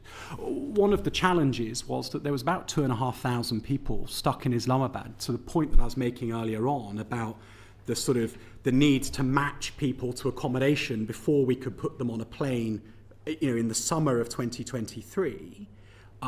So there's about 2,500 people backlog. Some will have been part of the breach, others will have just been there having already been facilitated out of Afghanistan. So we had to clear the decks in Islamabad and then accelerate as best we could the people that we were getting out of Afghanistan, notwithstanding that was blooming hard. I don't know what it is you're referring to in April, because as far as I'm concerned, so the Afghan Response Route as a sort of formal mechanism didn't exist when I was in office, but we were definitely trying to pull people through sooner than, obviously, from day one. So while your time in office, the relocation scheme, what was your input into that relocation scheme? Very, very, very active indeed. And it is, at some point, all of the detail of how we did it will be able to come out, but not now because it's still running. And do you think any of the decision-making process within the MOD regarding those relocations could have been done any differently or speeded up? Was the political will there? No. What was effective? The political will was there 100% within the department. To your exact question, we would have. What about the wider? If I could have brought out 5 times as many people every week across lots of different routes into all sorts of neighbouring countries, if we'd had better relationships with Iran, if the Uzbek route had been more viable, if the Tajiks, the Turkmens were always an absolute no. Tariq Ahmed, the minister in the Lords, and I both tried. If we could have brought people out through more routes more easily, we would have done so. If we could have. But there were all sorts of reasons why the flow was what it is, not least that the Taliban are not mugs. The Taliban, if you're bringing out minibus after minibus every single day, the risk of compromising the route is obvious. And we would see it. We would see UK reporting of the route and then be told by those who were doing this that there was a visible additional presence on various Afghan-Pakistan border crossings in the week that followed. It was really hard. The fact that people were then held in Pakistan thereafter, and again, so grateful to the government of Pakistan and the Pakistan military for their forbearance. Bearing in mind, of course, that it wasn't just the UK, it wasn't just me flying to Islamabad trying to ask the Pakistan government for all this stuff. The Americans were, the Danes were, the Germans were, everybody who had been in ISAF, who had an Afghan resettlement scheme, was asking the same of the Pakistanis. And Pakistan politics was pretty febrile at the time as well, and Afghan immigration into Pakistan was a pretty hot issue too. So, we owe them a lot. It was hard. But the political will in the department, under both the Secretaries of State that I served for, was that we had a moral obligation and we should do this as quickly as we could. Did the rest of the government have that political I think the rest of government agreed with the sentiment, agreed with the obligation, but in a way that I definitely don't mean as criticism, because I think it's perfectly reasonable. If you're the Secretary of State for MHCLG and you've got council leaders and council chief executives all over the country telling you that you've got a social housing crisis and the affordability of private rents was crippling, and those rents were being inflated by the MOD and the Home Office competing for private rented accommodation to accommodate asylum seekers or Arab arrivals. That's not, no one, the Secretary of State for MHCLG and the Housing Minister and the Local Government Minister are behaving quite honourably in reflecting those stresses that local government leaders are reflecting to them. It just causes a tension in cross-governmental meetings between the interests of the MOD and the interests of MHCLG. And the same is true for DHSC, the same is true for DFE. If we bring in, to take the example of Wiltshire, lots and lots and lots of military accommodation in Wiltshire, we would try and bring in hundreds of families into surplus service family accommodation, all in year after school budgets have been set So we're bringing people with acute needs, English as a second language, people into a place mid-school year with no money. And not surprisingly, the schools minister is like saying, whoa, how's this to be funded? It's not. It would be wrong to characterise this as anybody acting around government in a malign way, trying to thwart ARAP. It's just the realities of what it is to be a minister and what it is to govern. Thank you. Just a quick supplementary from Lincoln Jock. Last very short question, hopefully a very short answer. Were we paying Pakistan to accommodate people there for all that time while that bit of the valve worked itself out? No, I don't think so, no. Okay, thank you. No, I mean, we relied very much on their good grace and their relationship that they have with the UK. And as I say, I think, I know that there were other countries who were similarly trying to run their programmes who did not get quite the same level of support we did. We should be very grateful to them. So the benefits of a polo match. Fred Thomas, please. Thank you, Chair. You've mentioned your frustration about the departmental line on the triples changing frustratingly shortly after you left office. Yeah. You'll have picked up reporting over the past 12 months in the news media around this idea that some triples have not been relocated to the UK through some kind of process that's happened, whether it's in various teams in the MOD. Has that frustrated you as well, that reporting? I mean, I think as a minister, you speak in good faith based on the departmental position and indeed the government position. We were all bound by collective responsibility, stand fast, and they've been vindicated. They were proven right. That Tom Tugendhat and Johnny Mercer were both serving ministers at the time who departed from the collectively accepted agreed position. And, no, sorry. I'm asking you very specifically about the recent reporting, kind of in the last 12 months. So not the kind of moving position there. Right. Around this idea, maybe you haven't seen it, around this idea that some triples have not been brought to the UK. You mean because they might be witnesses in the inquiry? That's what some of the BBC reporting is. Yeah, I mean, I find that quite an extraordinary allegation, and my every instinct is that it is not true. My every instinct. Of course, I could find out subsequently that I was misled, but I can't believe that would be the case. I really can't. And do you think there have been any problems, aside from whether that's the intent or not, to do with relocating triples, even once that kind of move in departmental policy happened? And we've heard, and be careful what I say because some of our evidence sessions were behind closed doors, we've heard of problems with the process for approving triples applications. So, approving those applications was hard, right? I mean, I think for the TERPs, for the interpreters, and for other locally employed civilians who had been working directly with the regular force, the employment records were better. And so it was easier to validate their application. But for people who were applying under Category 4 and for the triples, it was quite challenging. And in fact, the circumstances of the breach definitely don't comply with any data policy that the department set or whatever else, but you have to ask yourself, how on earth would they validate those applications in any other way? And so the person responsible, in good faith, was circulating, he thought, small lists of people to a trusted network of interlocutors in Afghanistan and others who had been relocated to the UK. Right. When you're talking about the individual, you're talking about the main data breach. Yes, yeah. And I understand your point, Fred, about it's now, but the situation hasn't changed. You still, in order to validate whether this person who claims to have been a triple actually was, you have to circulate probably those names to a community of people who they worked alongside within the British military, but probably also to some trusted Afghans as well. I can't comment on how the decision-making process is working now, but I can't imagine how it would be any different now to what it was. In terms of the practicalities, I would expect that they have a more robust policy around the data management now, given what's happened. But you're sort of stuck between the imperative to make a good decision and bring these people to the UK versus the challenge in validating that they are who they say they are. Yeah, no, I don't think anyone is underestimating, as you've explained articulately, the incredible challenge of doing that, and matching up information.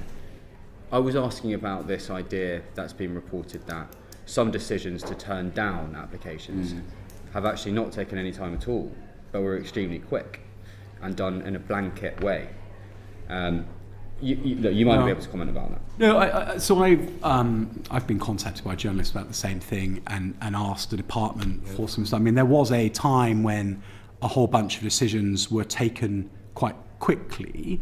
I don't think that there was, but I think the department has always pushed back against the idea that there was ever a blanket rejection. I was certainly never told that there was just going to be a moment of blanket rejection. I never asked for any such thing, and I would be amazed if that ever happened, not bearing in mind that I think that sort of the tension that existed was never that people within the chain of command were trying to not bring people to the UK. The challenge was that everybody was trying to do their best to bring everybody they possibly could. Those that were entitled under the core Arab scheme, but under Category 4, and various other people besides. I really don't believe that there was ever a sort of blanket rejection out of expediency. Thank you much. Emma Liu. Thanks, Chair. Do you think the right people have been held accountable for the data breach and the consequences of it?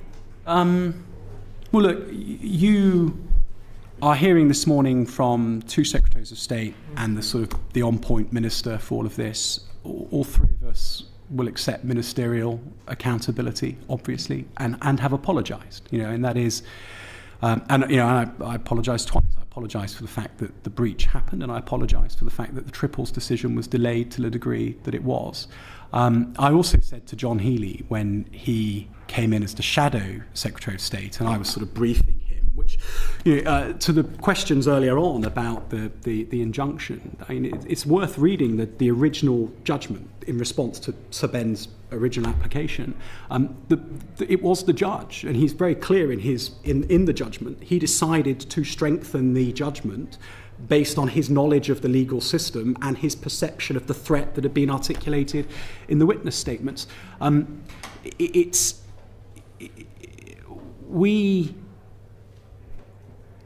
one of the things that the judge directed subsequently, I think at the renewal of it, was that key people in Parliament should be aware. So the Speaker and the Lord Speaker, I briefed the Speaker, the Minister for the Lords briefed the Lord Speaker, I briefed John Healey. The offer was made to both John Healey and to Sir Keir Starmer. They made the decision that only John would come. And I said to John at the end of, I think, the first meeting that if this injunction is lifted before the general election, I will need to resign over this. I felt that it needed ministerial accountability in that way. The challenge, Emma, is that whilst that gives some sort of political satisfaction, it doesn't really, the rest of the department carries on as normal. I think that's what I was kind of driving at. Ministers will apologise for things, and rightly so, and be held to account. But who else was accountable for this? Have they been held to account for what happened here? I was reflecting on that after speaking to the clerk last week and sort of preparing for this. And I'm somewhat torn, because I think that the then Permanent Secretary and second Permanent Secretary responded very, very well to the challenge, and it was good to have the department being led by people who knew their way around at that point. And once you then get down into levels of sort of 2-star, 1-star and below accountability, I think it becomes quite challenging for ministers and ex-ministers to opine. But it does feel rum to me that you've got two former Secretaries of State and a minister very openly taking responsibility for what happened and apologising. I suspect that if Sir David Williams comes to speak, he will be similarly open and reflective. I think at the Public Accounts Committee, he already has been.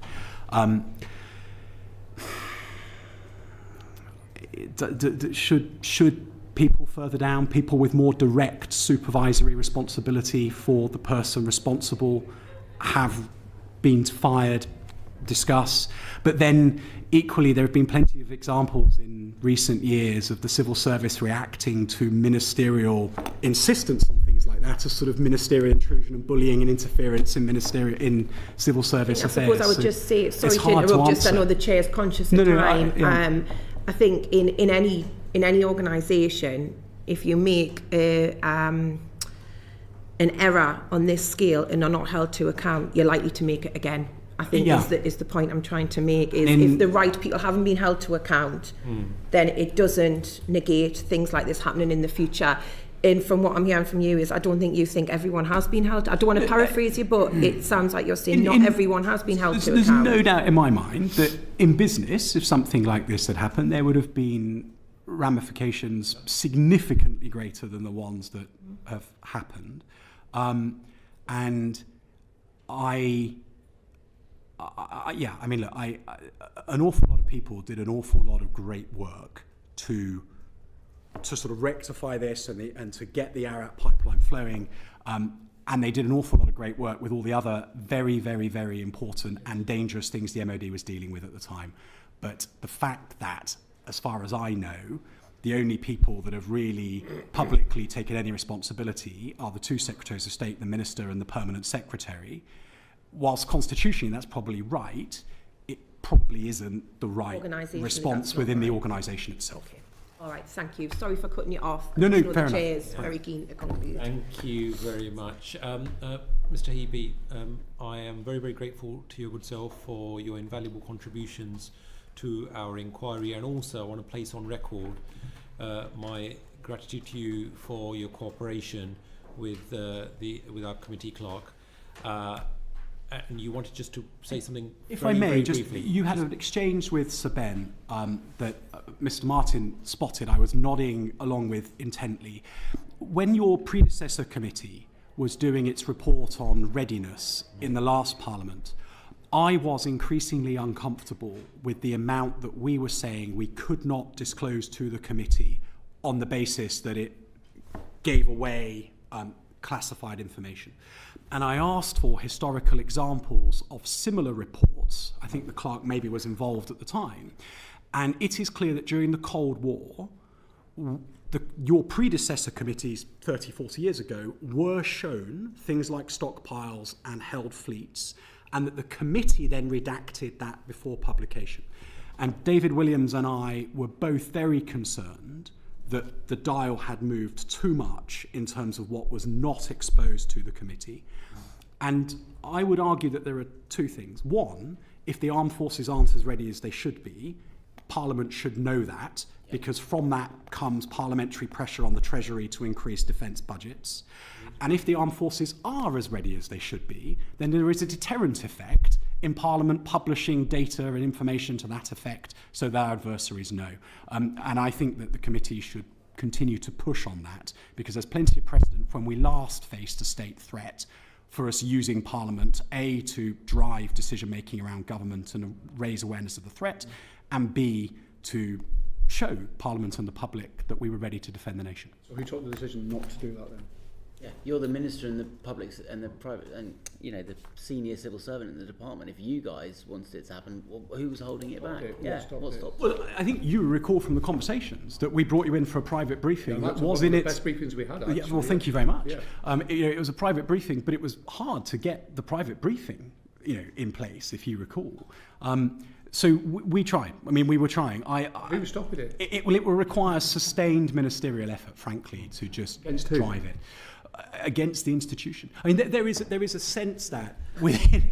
How's the institution? Well, the minister and the Mike, Yes, I think a whole bunch of the ministers in the new government are asking themselves the same question. It's hugely frustrating. For the record, Shapps is now laughing. It is.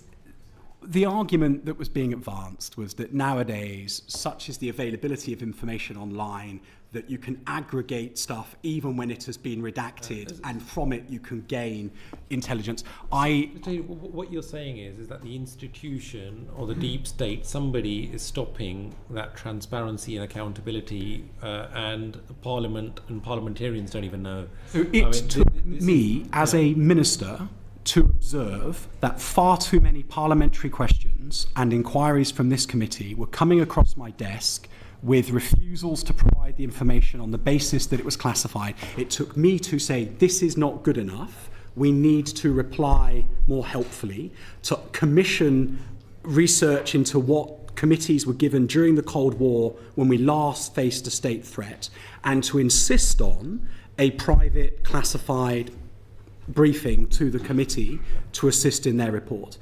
And it took an awful lot of effort to be able to do that. Right. And I think that, to build on the conversation you had earlier, you should want to know why. I'm glad that you placed those views on record, because that is a constant struggle, and that's a battle that we're fighting on a regular basis, myself and our team, to ensure that we have that transparency for the committee, and often we don't have that, and then we can't hold individuals to account. But I am very, very glad that you did place that on record, because as good as those secret and classified briefings are, as and when we get them, the transparency is not fully there. The answer is that you are trusted to redact, as your predecessor committees did in the Cold War, so you can hear the evidence and then redact in your report, so the Russians gain nothing, but you can satisfy yourselves on behalf of the nation. If it worked in the 70s and 80s, I'm not sure I know why it won't work now. To stop it from working now. But thank you very much, Mr. Heappey, and I'm going to temporarily suspend this session in order that we can get to the next segment of our inquiry. Thank you very much. Order, order.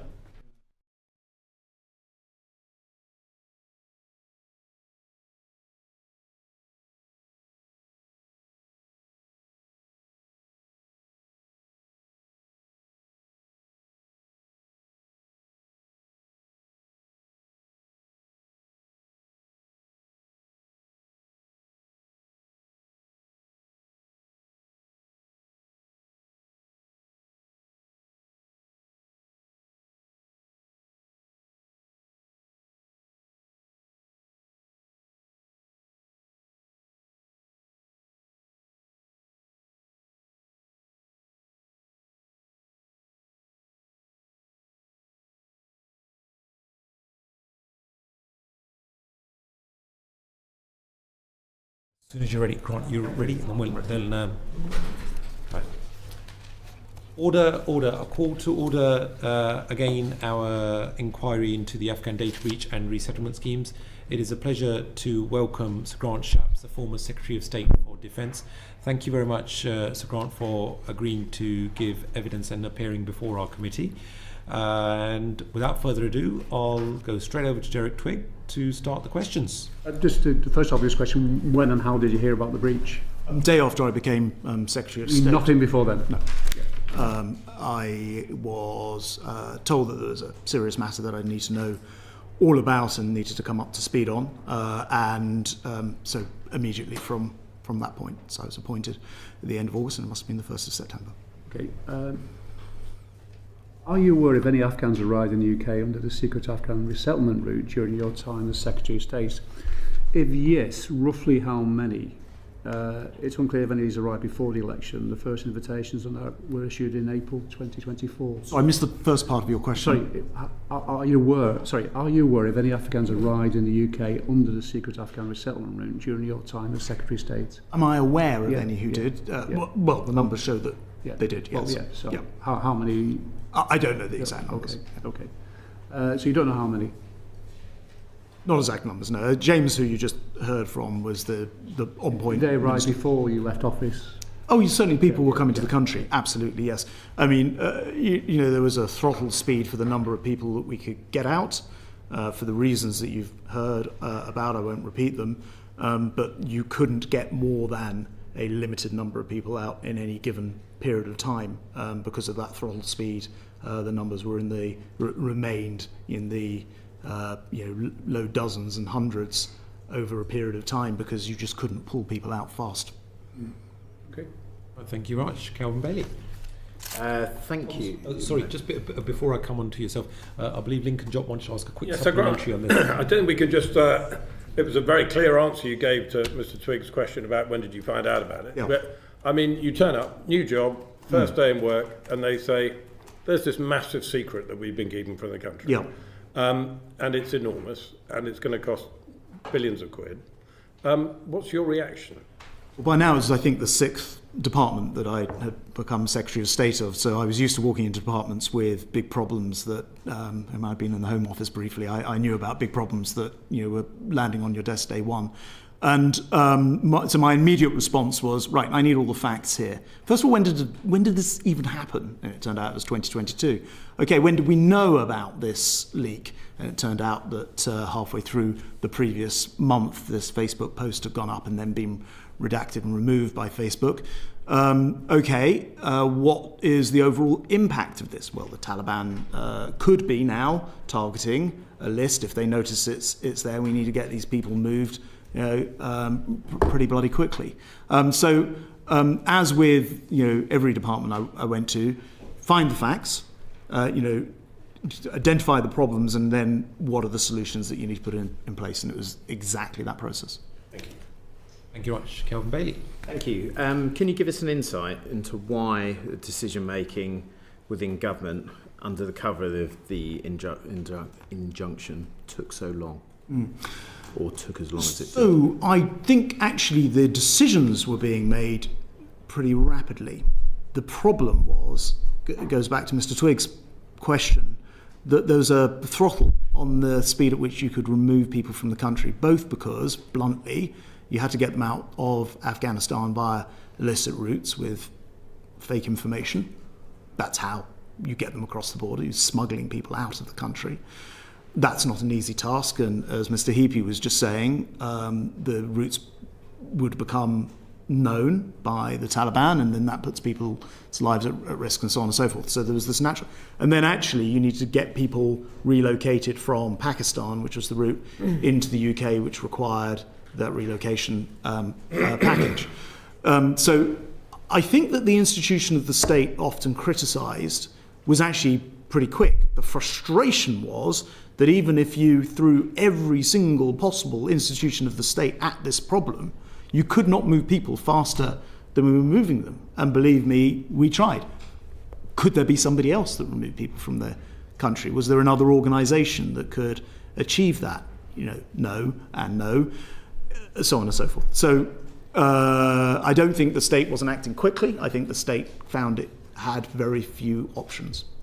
Okay, we've just heard from Mr. Heappey that you struggled, or the department struggled, to get adequate responses and information from within your own department. So why should we be as accepting of that response? It took, 3 months for you to agree on the initial cohort of 150 people? So the situation's not, as ever when you can look back on these things, you get a 20/20 hindsight on them, but if you think about how this came about in the first place, there was that unexpected pull-out of Afghanistan. Which was a failure of government. But in particular by it the was a failure of Biden administration in particular. No, it was a failure of our government because the Foreign Office failed to be something that I'm intimately involved with, because I helped evacuate 14,000 people, which was an initial assessment by the department of 7,500 people. So the department had its figures wrong initially, right? Well, look, this is now before my time, so I'm observing this, but it seems to me that no one was expecting Biden to pull out of Afghanistan as quickly as he did, and then when he did, no one was. Fair enough. I'm not. That is the job of government. I'm not here to defend something which wasn't in my period. I'm just commenting on it because I think it's important in context. And then when he did, no one expected the Taliban to take over quite as fast as they did, or perhaps you did and others did foresee that. But that is the reality of what happened, and people will remember imprinted on their minds the chaotic scenes of people hanging to undercarriages of aircraft, leaving... I do, very clearly and very personally. But the point I'm making is that in your analysis you accept that we made a failure. We failed to preempt. That is government's job to balance risk and make sure that there is things put in place such that those risks can be managed appropriately. That is what the military is. It is an instrument for the state to balance risk. Mr. Heappey was quite clear that you were unable to draw from your department decisions that he or information that he felt necessary to make decisions. And in response to asking why it was your department was so slow to respond, I would like to know why Mr. Heappey's premise that the department was failing under your leadership to be able to provide that information in a timely fashion. Because I think that the detail required under what were, as you described, chaotic circumstances that preceded this were such that no one was ready for a data leak that then caused the necessity to essentially lift a number of people out of the country, which in the end looked like turning into a large number of people out of the country.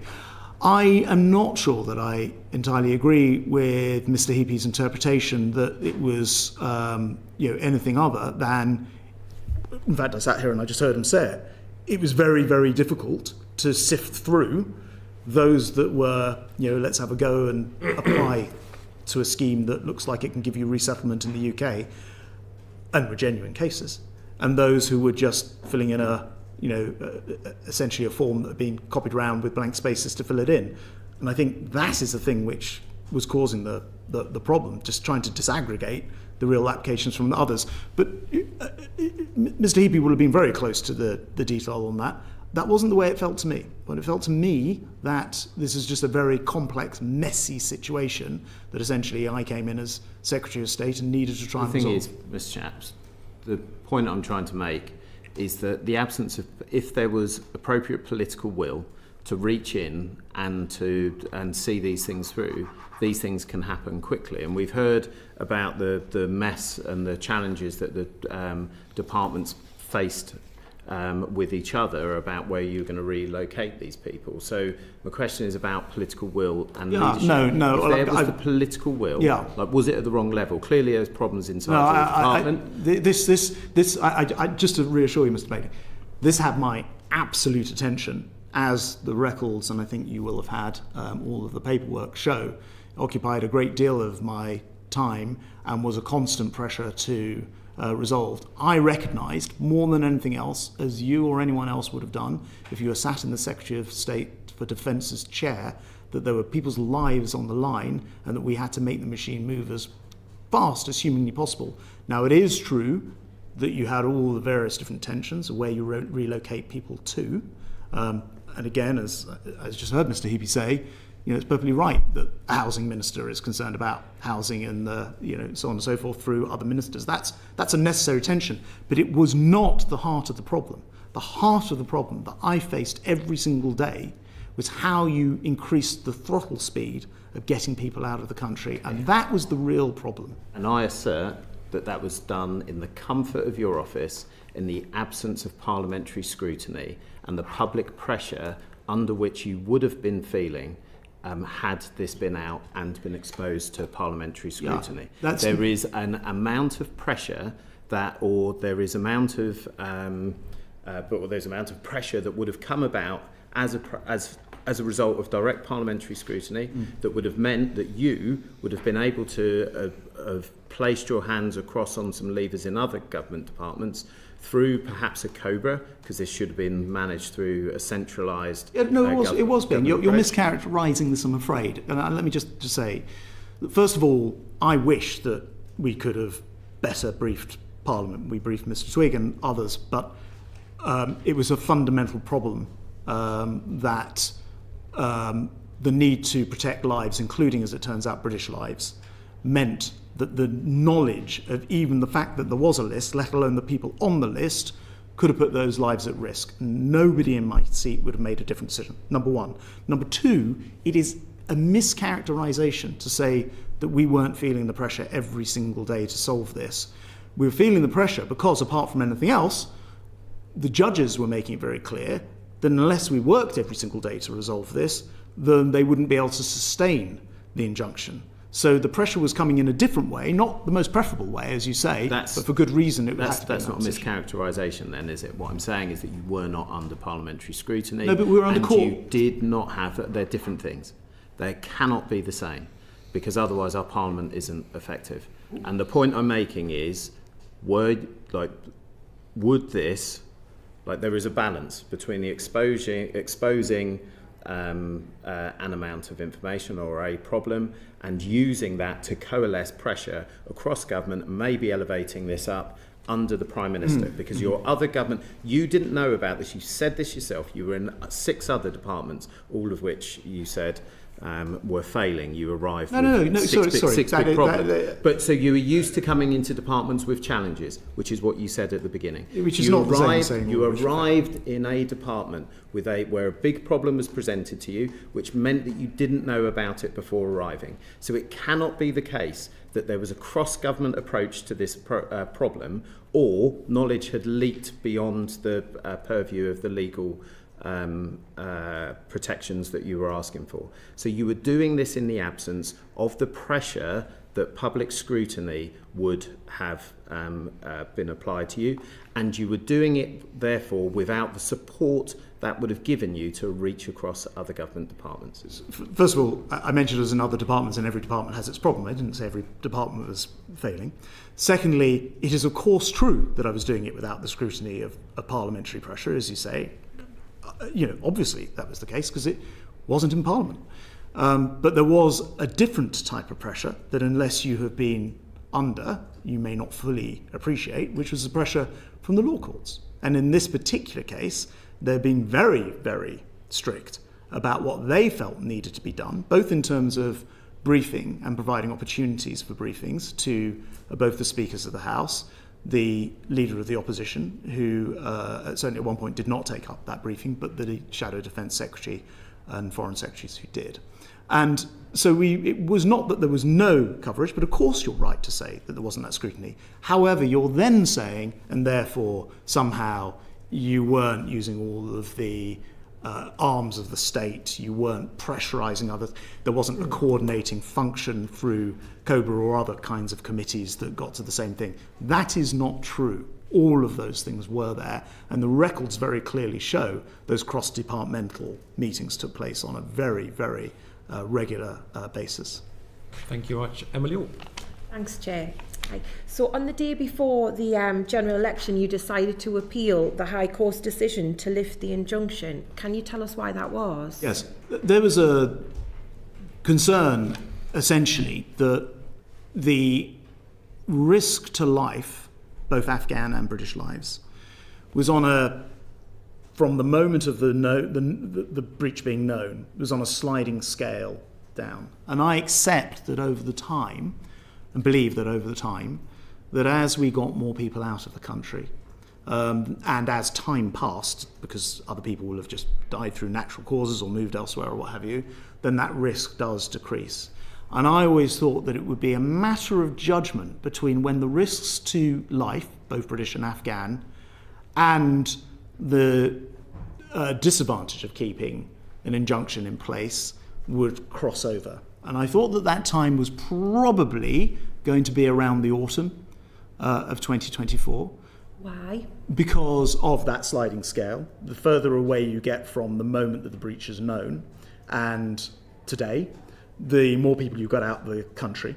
And also because, for 2 other reasons. One, like the rest of the committee, Mr. Bailey and others, I do believe that we should have parliamentary scrutiny. And it troubled me that we weren't able to, matched against the idea that we must save lives. And so at some point you get the crossover where it's been long enough. I would say that... Sorry, I'll stop there. Sorry, can I just... I'm just trying to get my head around. So obviously that was July, and you're saying you think things would have changed by the autumn. I thought that was probably the last time to renew it, and it was coming up regularly. And so on what basis, though? I'm just wondering, what advice were you getting? I would say in that short space of time, the situation would have changed. Well, probably in 2 or 3 months. As I described, there's a sliding scale, and the problem that you're really putting a finger on here was no one could tell you. I mean, believe me, I asked, dozens of times. No one could tell you with any level of certainty whether or not the Taliban had this list. And so part of me was thinking, well, for all we know, the Taliban have this list. They've had it all along, and they've been going around executing people. And so you could lift the injunction, and it wouldn't make the blindest bit of difference because it doesn't give them anything new. But was I certain that that was the case? No, I wasn't certain. And so each time that it was renewed, I had to be more than 50%, I thought, likelihood that they did not have the list and this would risk lives. But over a period of time, they're either more likely to have the list or more people who would move and what have you. And I felt like we were getting towards the 50-50, but not quite there. By the way, interestingly, my successor decided to keep it in place a whole nother year. So my successor's judgment was we weren't anywhere near that 50-50 point, clearly. So that'll be how you would reconcile, because I know you told the Today programme in July this year that you don't think it should have carried on as long as it had. But what you're saying is you were making that judgment, which your successor did as well. So I'm just trying to... Yes, because trying to pin you down on... So my successor carried it on for a whole nother year, so longer than I had it in place for. Or they could have been doing that presumably on the premise of what you've just said, that they no, needed to be 50%. Oh, I see, yeah. I mean, if you take the same sliding scale, he Yeah. would have been taking his own advice. And I'm afraid, actually, in the end, you could take all the advice you wanted, and the whole thing came down to judgment. You'd read the secret intelligence, and you'd try and make a judgment. How likely is it, and this is the simple calculation, it's really black and white, how likely was it that if the injunction was lifted, that people would die? That was the calculation. And in my judgment, we were getting towards a crossover point where the chances are that the Taliban probably already had this information and that therefore this could be lifted.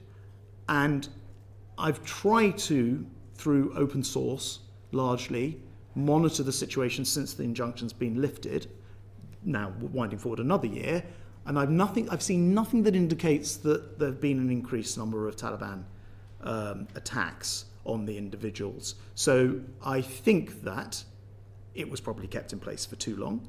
I think it was coming towards its end, but I thought that the autumn was probably going to be about the right time. That was in my mind. My mental model was, in the autumn of that year, 24, we'll probably stop seeking to renew this. Okay.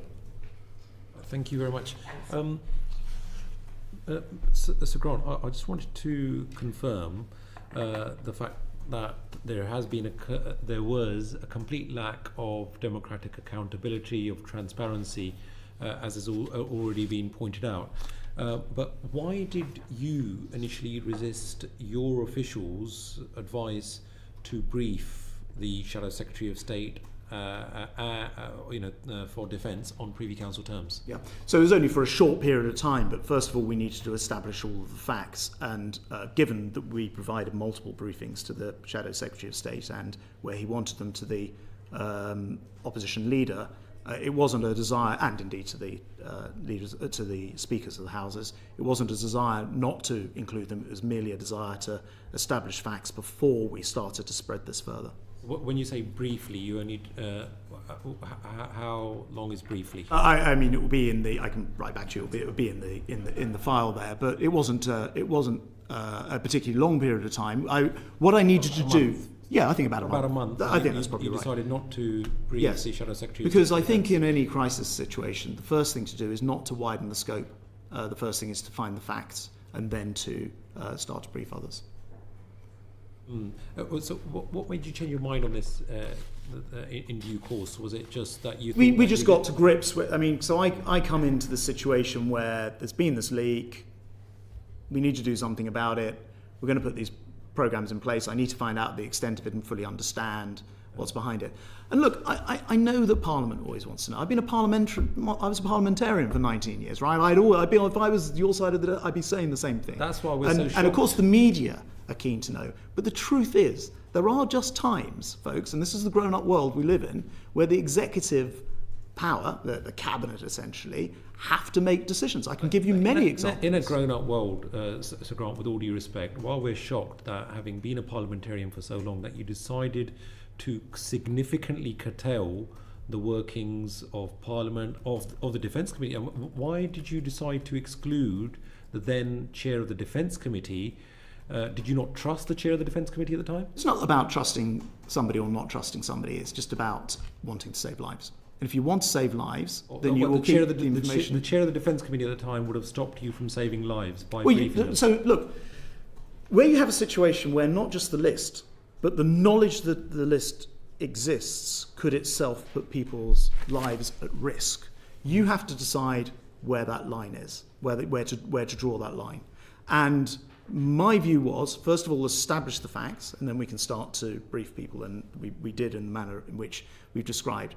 There are lots of things that we don't share with parliamentarians. Look, folks, I can say this now because I'm not a parliamentarian, right? The position of the nuclear subs, the codes. You know, there are just things that we cannot share. And I did not feel... With all due respect, Sir Grant, I don't think that the chair of the Defence Committee or the chair of the Intelligence and Security Committee, who you decided you did not want to brief, that they would have been requesting you for nuclear codes, and likewise I'm not requesting anybody for any nuclear codes or the like, but at the very least I think it would have been courteous to extend that briefing to the chair of the Defence Committee and the chair of the Intelligence and Security Committee, but you decided not to do that.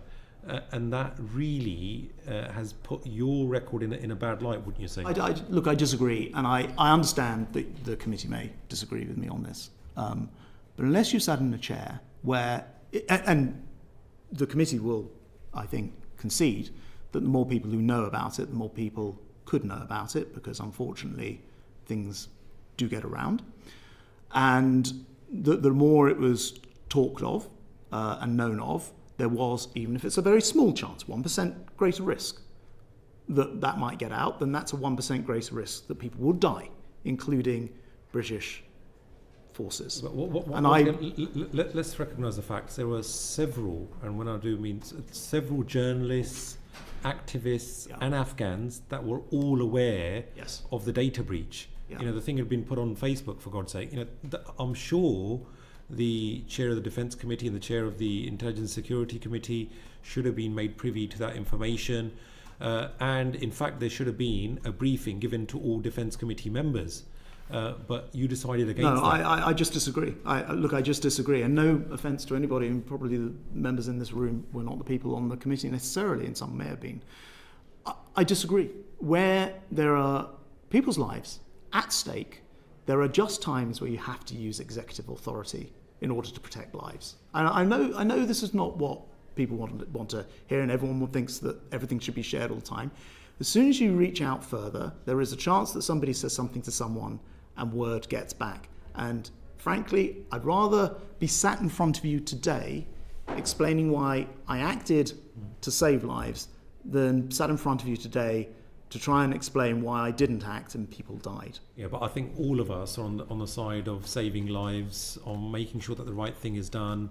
You took a decision to keep that circle very, very tight. Yes, correct. Just for yourself and a few of the officials, including the opposition and the leaders of the speakers of the House. But with all due respect, the members of the Defence Committee are duly elected by the House.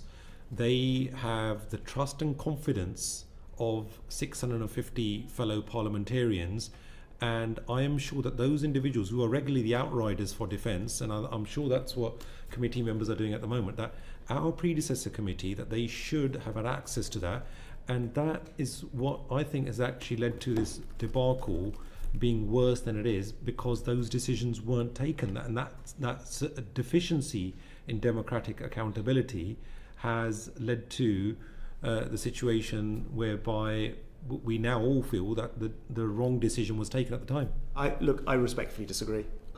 You've asked me here to tell you what I think, and what I think is everybody says, you can trust me, tell me on parliamentary terms, tell me on Privy Council terms, or tell me on... Everyone is going to say that.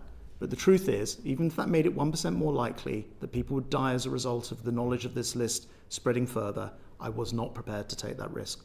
As simple as that. And look, there is always a proper balance between executive authority, parliamentary authority, the courts, and you may think I drew the line in the wrong place. I go to sleep at night knowing that I drew the line in the place where I thought most lives would be saved. And that's the decision I decided on. Well, I think we'll have to agree to disagree there, because we live in a parliamentary democracy. I think that people should be, especially elected members, to those respective committees should be entrusted with that. But let me move on to Lincoln Job. That would involve, just to probe that a little further, that would involve people who are not actually even privy councillors now having very top secret classified information. And I just think that in the real world, when it comes to saving lives, there are times when the state has to go about its business in the through real executive world, power. when so many journalists, activists, Afghans, and all and sundry who are on Facebook already knew about it. Well, look, so I'm not the courts, right? I wasn't the courts, and the courts decided on a super-injunction. So the courts looked at this and decided it was serious enough that even the fact of there being an injunction couldn't be reported. I did not then want to go around undermining that by spreading the word further. It's also my understanding that the courts were actually advising at the time that there is a lack of democratic accountability and that perhaps other people should be briefed. And you know, as we had those discussions, it was a developing situation. It wasn't the same on day one as it was in month 6. But as that situation developed, we indeed did widen the net of those who were briefed. And as I've already discussed, I felt that it was an injunction that could be probably lifted at around the autumn of 2024, and yet my successor actually decided, I'm not criticising, he would have had his own views on this, but to hold it in place for a whole another year. And I don't know whether my successor did or did not brief this committee during that time. I understand. We will be questioning your successor. Yeah. I mean, for a much longer period of time, somebody else came to the same decision, which is interesting to me. Yeah, we will be fully inquiring into the RIMA review and everything else, all the actions taken by the current government. But let me move on to Lincoln Job. Yeah, can I just look at the mechanics of how the compartment of a super injunction gets extended? So, for example, was it your decision to read in, do you apply to the court saying we think the speaker should be read into this, or does the judge just come to his own position? So my understanding of the mechanics, I was never in the room for that, in court, is in a closed hearing, there's a discussion with the legal counsel from the department and the judge to, I guess, come up with a proposal. And the judge will say, well, this will continue, but you need to inform the speakers, or you make sure you're continuing to brief the Shadow Defence Secretary, or perhaps it should be the leader of the opposition. And so, I mean, I don't know whether the Secretary of State gives instructions to his sort of lead counsel on issues as important as this, but are you aware of the motivation of reading in, suggesting that the speaker be read in? Was it that that would, in some way at least, Parliament would know, in inverted commas, or was it in order to thwart, say, him giving an urgent question? If someone had found out about the data breach and he would say, no, I'm not going to give an urgent question on that. Was that the motivation behind it? Yes, it was to bring in that degree of parliamentary scrutiny, even though it couldn't be a full scrutiny on the floor of the House, or indeed under the decisions, even the Select Committee. It was to bring in some parliamentary scrutiny to the process, and also to inform the Speaker, perhaps so the Speaker didn't inadvertently actually grant I guess you could have a situation where the Speaker could inadvertently grant a debate without realising there was indeed an injunction in place. So I think it was more to ensure there would be no further parliamentary scrutiny, not to ensure. Well, the judge's view, I recall, was that this would be as a substitute for parliamentary scrutiny, that a number of people in Parliament would know about it, including, as I say, the leader of the opposition and the Shadow Defence Secretary. And and you say that the judge and your lead counsel came up with this plan themselves, that not, yes, not under your direction. I wasn't in the room for these conversations, but but there would be a hearing. And the judge would typically be very interested in what's the progress, and that's how many people are coming out, and what's the status of the programme, and how do we make sure that there is some parliamentary knowledge of this, and I guess through that process. And last one, in your subsequent conversations and your open source sort of research and things like that, and conversations with journalists, have you come across anyone asserting that a super-injunction has been served on the Speaker of the House of Commons before? Or was this unique? I am not aware. I don't think that's quite characterising it correctly, though, because there will have been super-injunctions before that would have been of interest to parliamentarians. I don't think I see he was sort of served by being briefed, essentially. Yes, yep. I see your point. Yeah. I don't know the answer to that. Thank you. So Grant, we're debating about parliamentary scrutiny and democratic accountability and transparency. But is it not also the case that the super-injunction, which was regularly reviewed by the High Court judge, that on the 21st of May 2024, the day before the election, he intimated that it should now be discharged, but you then decided to appeal that decision, even though that's what the court decision was. And we all know that where that has led to the prolongation of that, not just injunction but super injunction. So why did you decide to do that? Well, so as I said in the previous answer, I felt that on the balance of evidence, and it was difficult to be precise about this because the briefings frankly led to different conclusions depending on who you ask, but on the balance of evidence, we probably needed another 2 or 3 months to get the number of cases out that would make me feel that the balance of saving lives was improved by having a super injunction in place. There was a downside to the court activity that I think is important to put on record for the committee and may not be widely understood, and it's this. The courts, in order to keep the injunction in place, continue to push for higher and higher numbers of Afghans to be relocated to the United Kingdom, to a point that, in my view, was in danger of becoming unacceptable on the other side of this equation. And so, and I should explain this actually, the reason why I thought that there was no more than perhaps 2 or 3 months that we should allow this to stay in place was we were getting to the point where I was worrying that the scheme would end up letting people in that on balance probably were not entitled to come to the United Kingdom. Every time this went back to court, the judges would say, yeah, we'll keep this in place, this injunction in place, but you need to expand the scheme. And this is the other reason why I thought that the scheme was coming to the end of its useful life, along with the further away from the breach, the less chance there was the Taliban were going after these people, or they already knew about it, and therefore you could lift it. So I thought there was one more turn of the wheel, and I thought that, as I said, that summer or autumn, we would cease to resist it. I'm actually fascinated that my successor then actually did keep it in place for a whole another year, and whether that was on the basis of more intelligence or some other reason, but that's where I was headed with it. Well, thanks, Chair. Just to revisit that, so you said one more turn of the wheel, and you'd said in answer to my earlier question that you thought maybe it's around the autumn time.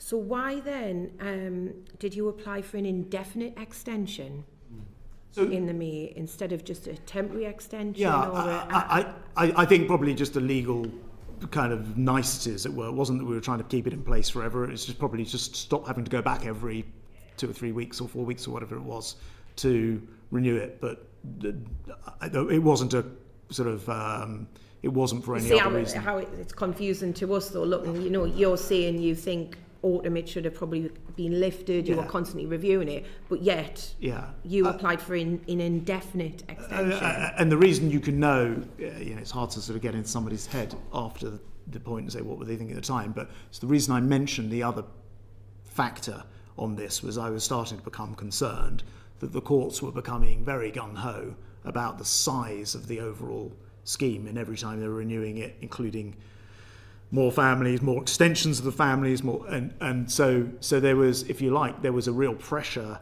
that I was feeling to bring it to a close. So it wasn't that I wanted it to be in place forever, because I didn't want it to turn into a scheme that was then trying to do something that the original plan to save people who genuinely helped this country when we asked them to, and to get them out, but it wasn't to bring out Was there not an everyone else. option to apply for just a temporary extension? I don't know. I suspect that was just however the lawyers happened to frame it at the time. I think it may have just been that they decided that rather than going back every 3 weeks, they would ask for something that was longer. But I wasn't, as far as I'm aware, I wasn't privy to specifically what language the lawyers used in the extension itself, as far as I recall. Thank you. Ian Rowe. Thank you. Sorry, I should just say, for completeness to the committee, I don't recall that one way or the other, and I'm very happy to write back to the committee with what actually was the decision tree at that moment in time. But as far as I say, there was a very, very good reason why I didn't want this to carry on forever, as explained, and so it wouldn't have been in my interest for it to continue as a permanent, and nor would the courts ever provide. I don't think the courts would ever provide a permanent. I think you get the point I'm making. You applied for an indefinite I do, but I think it was probably illegal. Based on your thought that you didn't want an indefinite extension. Yeah, I think it's probably just the way that the lawyers sort of went off. Your offer of a written clarification would be greatly appreciated. Sure. So thank you. I'll be interested to see. Lincoln Job, just briefly, please. I'm intrigued by this ever-increasing demand signal being set by the judges. Yeah. We've heard from others this morning that politically this is now starting to give you a problem because of the pressure on, the juxtaposition of people who come here illegally being in accommodation, the way in which that's driving up rent prices and driving out local authorities from doing their own social care and things like that. So we can see that problem's getting bigger and bigger. And you've just said that it was getting further and further away from the original intent.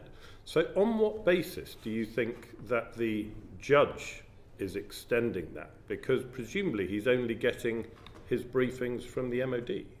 So the judge was actually, to the chair's point, the judge was concerned, as we all were. I don't want my robustness about how I thought about keeping this super-injunction secret to save lives. I don't want that to be confused with thinking that I don't believe in democracy. I do.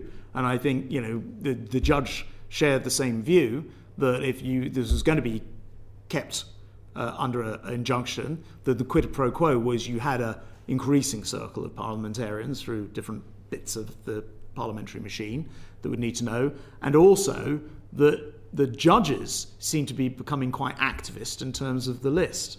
Now, I didn't agree with the judge's interpretation, but the deal increasingly, every time this went back to court, seemed to be, you can keep this in place, but you need to let more and more people in. And we were getting further and further away from the original point of the scheme. And so you might ask the question, well, why then renew it? And the simple answer for me was I still wasn't at any given moment confident enough that we'd saved the lives of the right people who'd actually helped us, including Brits, as is now known, but wasn't known initially when the super-injunction was lifted, but also British Special Forces. But I don't think that answers my question, which is, on what basis is the judge extending the remit if they're only getting their information from the MOD? Because the MOD is the source of knowledge for the threat to life. Yeah. So they were also, as I understand it, getting their information from Secret Services briefings, essentially. Okay. So it wasn't. I think I'm right in saying it wasn't necessarily directly through the MOD. It was also through the intelligence service briefings. Because you characterised the judge's decision making as getting increasingly activist. Yes. And you've also said, but they're also getting secret information from elsewhere. Yes, I mean not sort of illicitly, but we would organise for them to have intelligence briefings, and they'd have the intelligence briefings, and then they'd come back and go, well, what about this group here, who are the family members of this person over here? And suddenly the numbers were going from the low hundreds into the many thousands, even tens of thousands, even 100,000 plus, and it was becoming unacceptable. And actually, again, to the committee's point, I was reaching the point of thinking, well, the crossover occurs when you you know, when you think you've got enough people, or the number of people you're going to get safe, you've got safe, and now you're getting into a whole new cohorts of people who, you know, possibly don't have any particular reason to be here, but the judge is forcing us in that direction, which is the other reason why I knew it needed to come to an end. Well, we can examine that with the Secretary of State next week. Yeah, no doubt. We'll look forward to it. Ian Room. Yeah, thank you. Given the exceptional circumstances of this super-injunction, just for the record, did you ever meet with your successor, John Ely, to discuss this, to do an handover, or was it left to the departments? Specifically, the minister responsible, which was James Heappey, who you've heard from, handled those briefings directly. I did call the minister up after the election, the new Secretary of State, after the election, to provide a handover, but obviously there's not matters that we could discuss widely over the phone.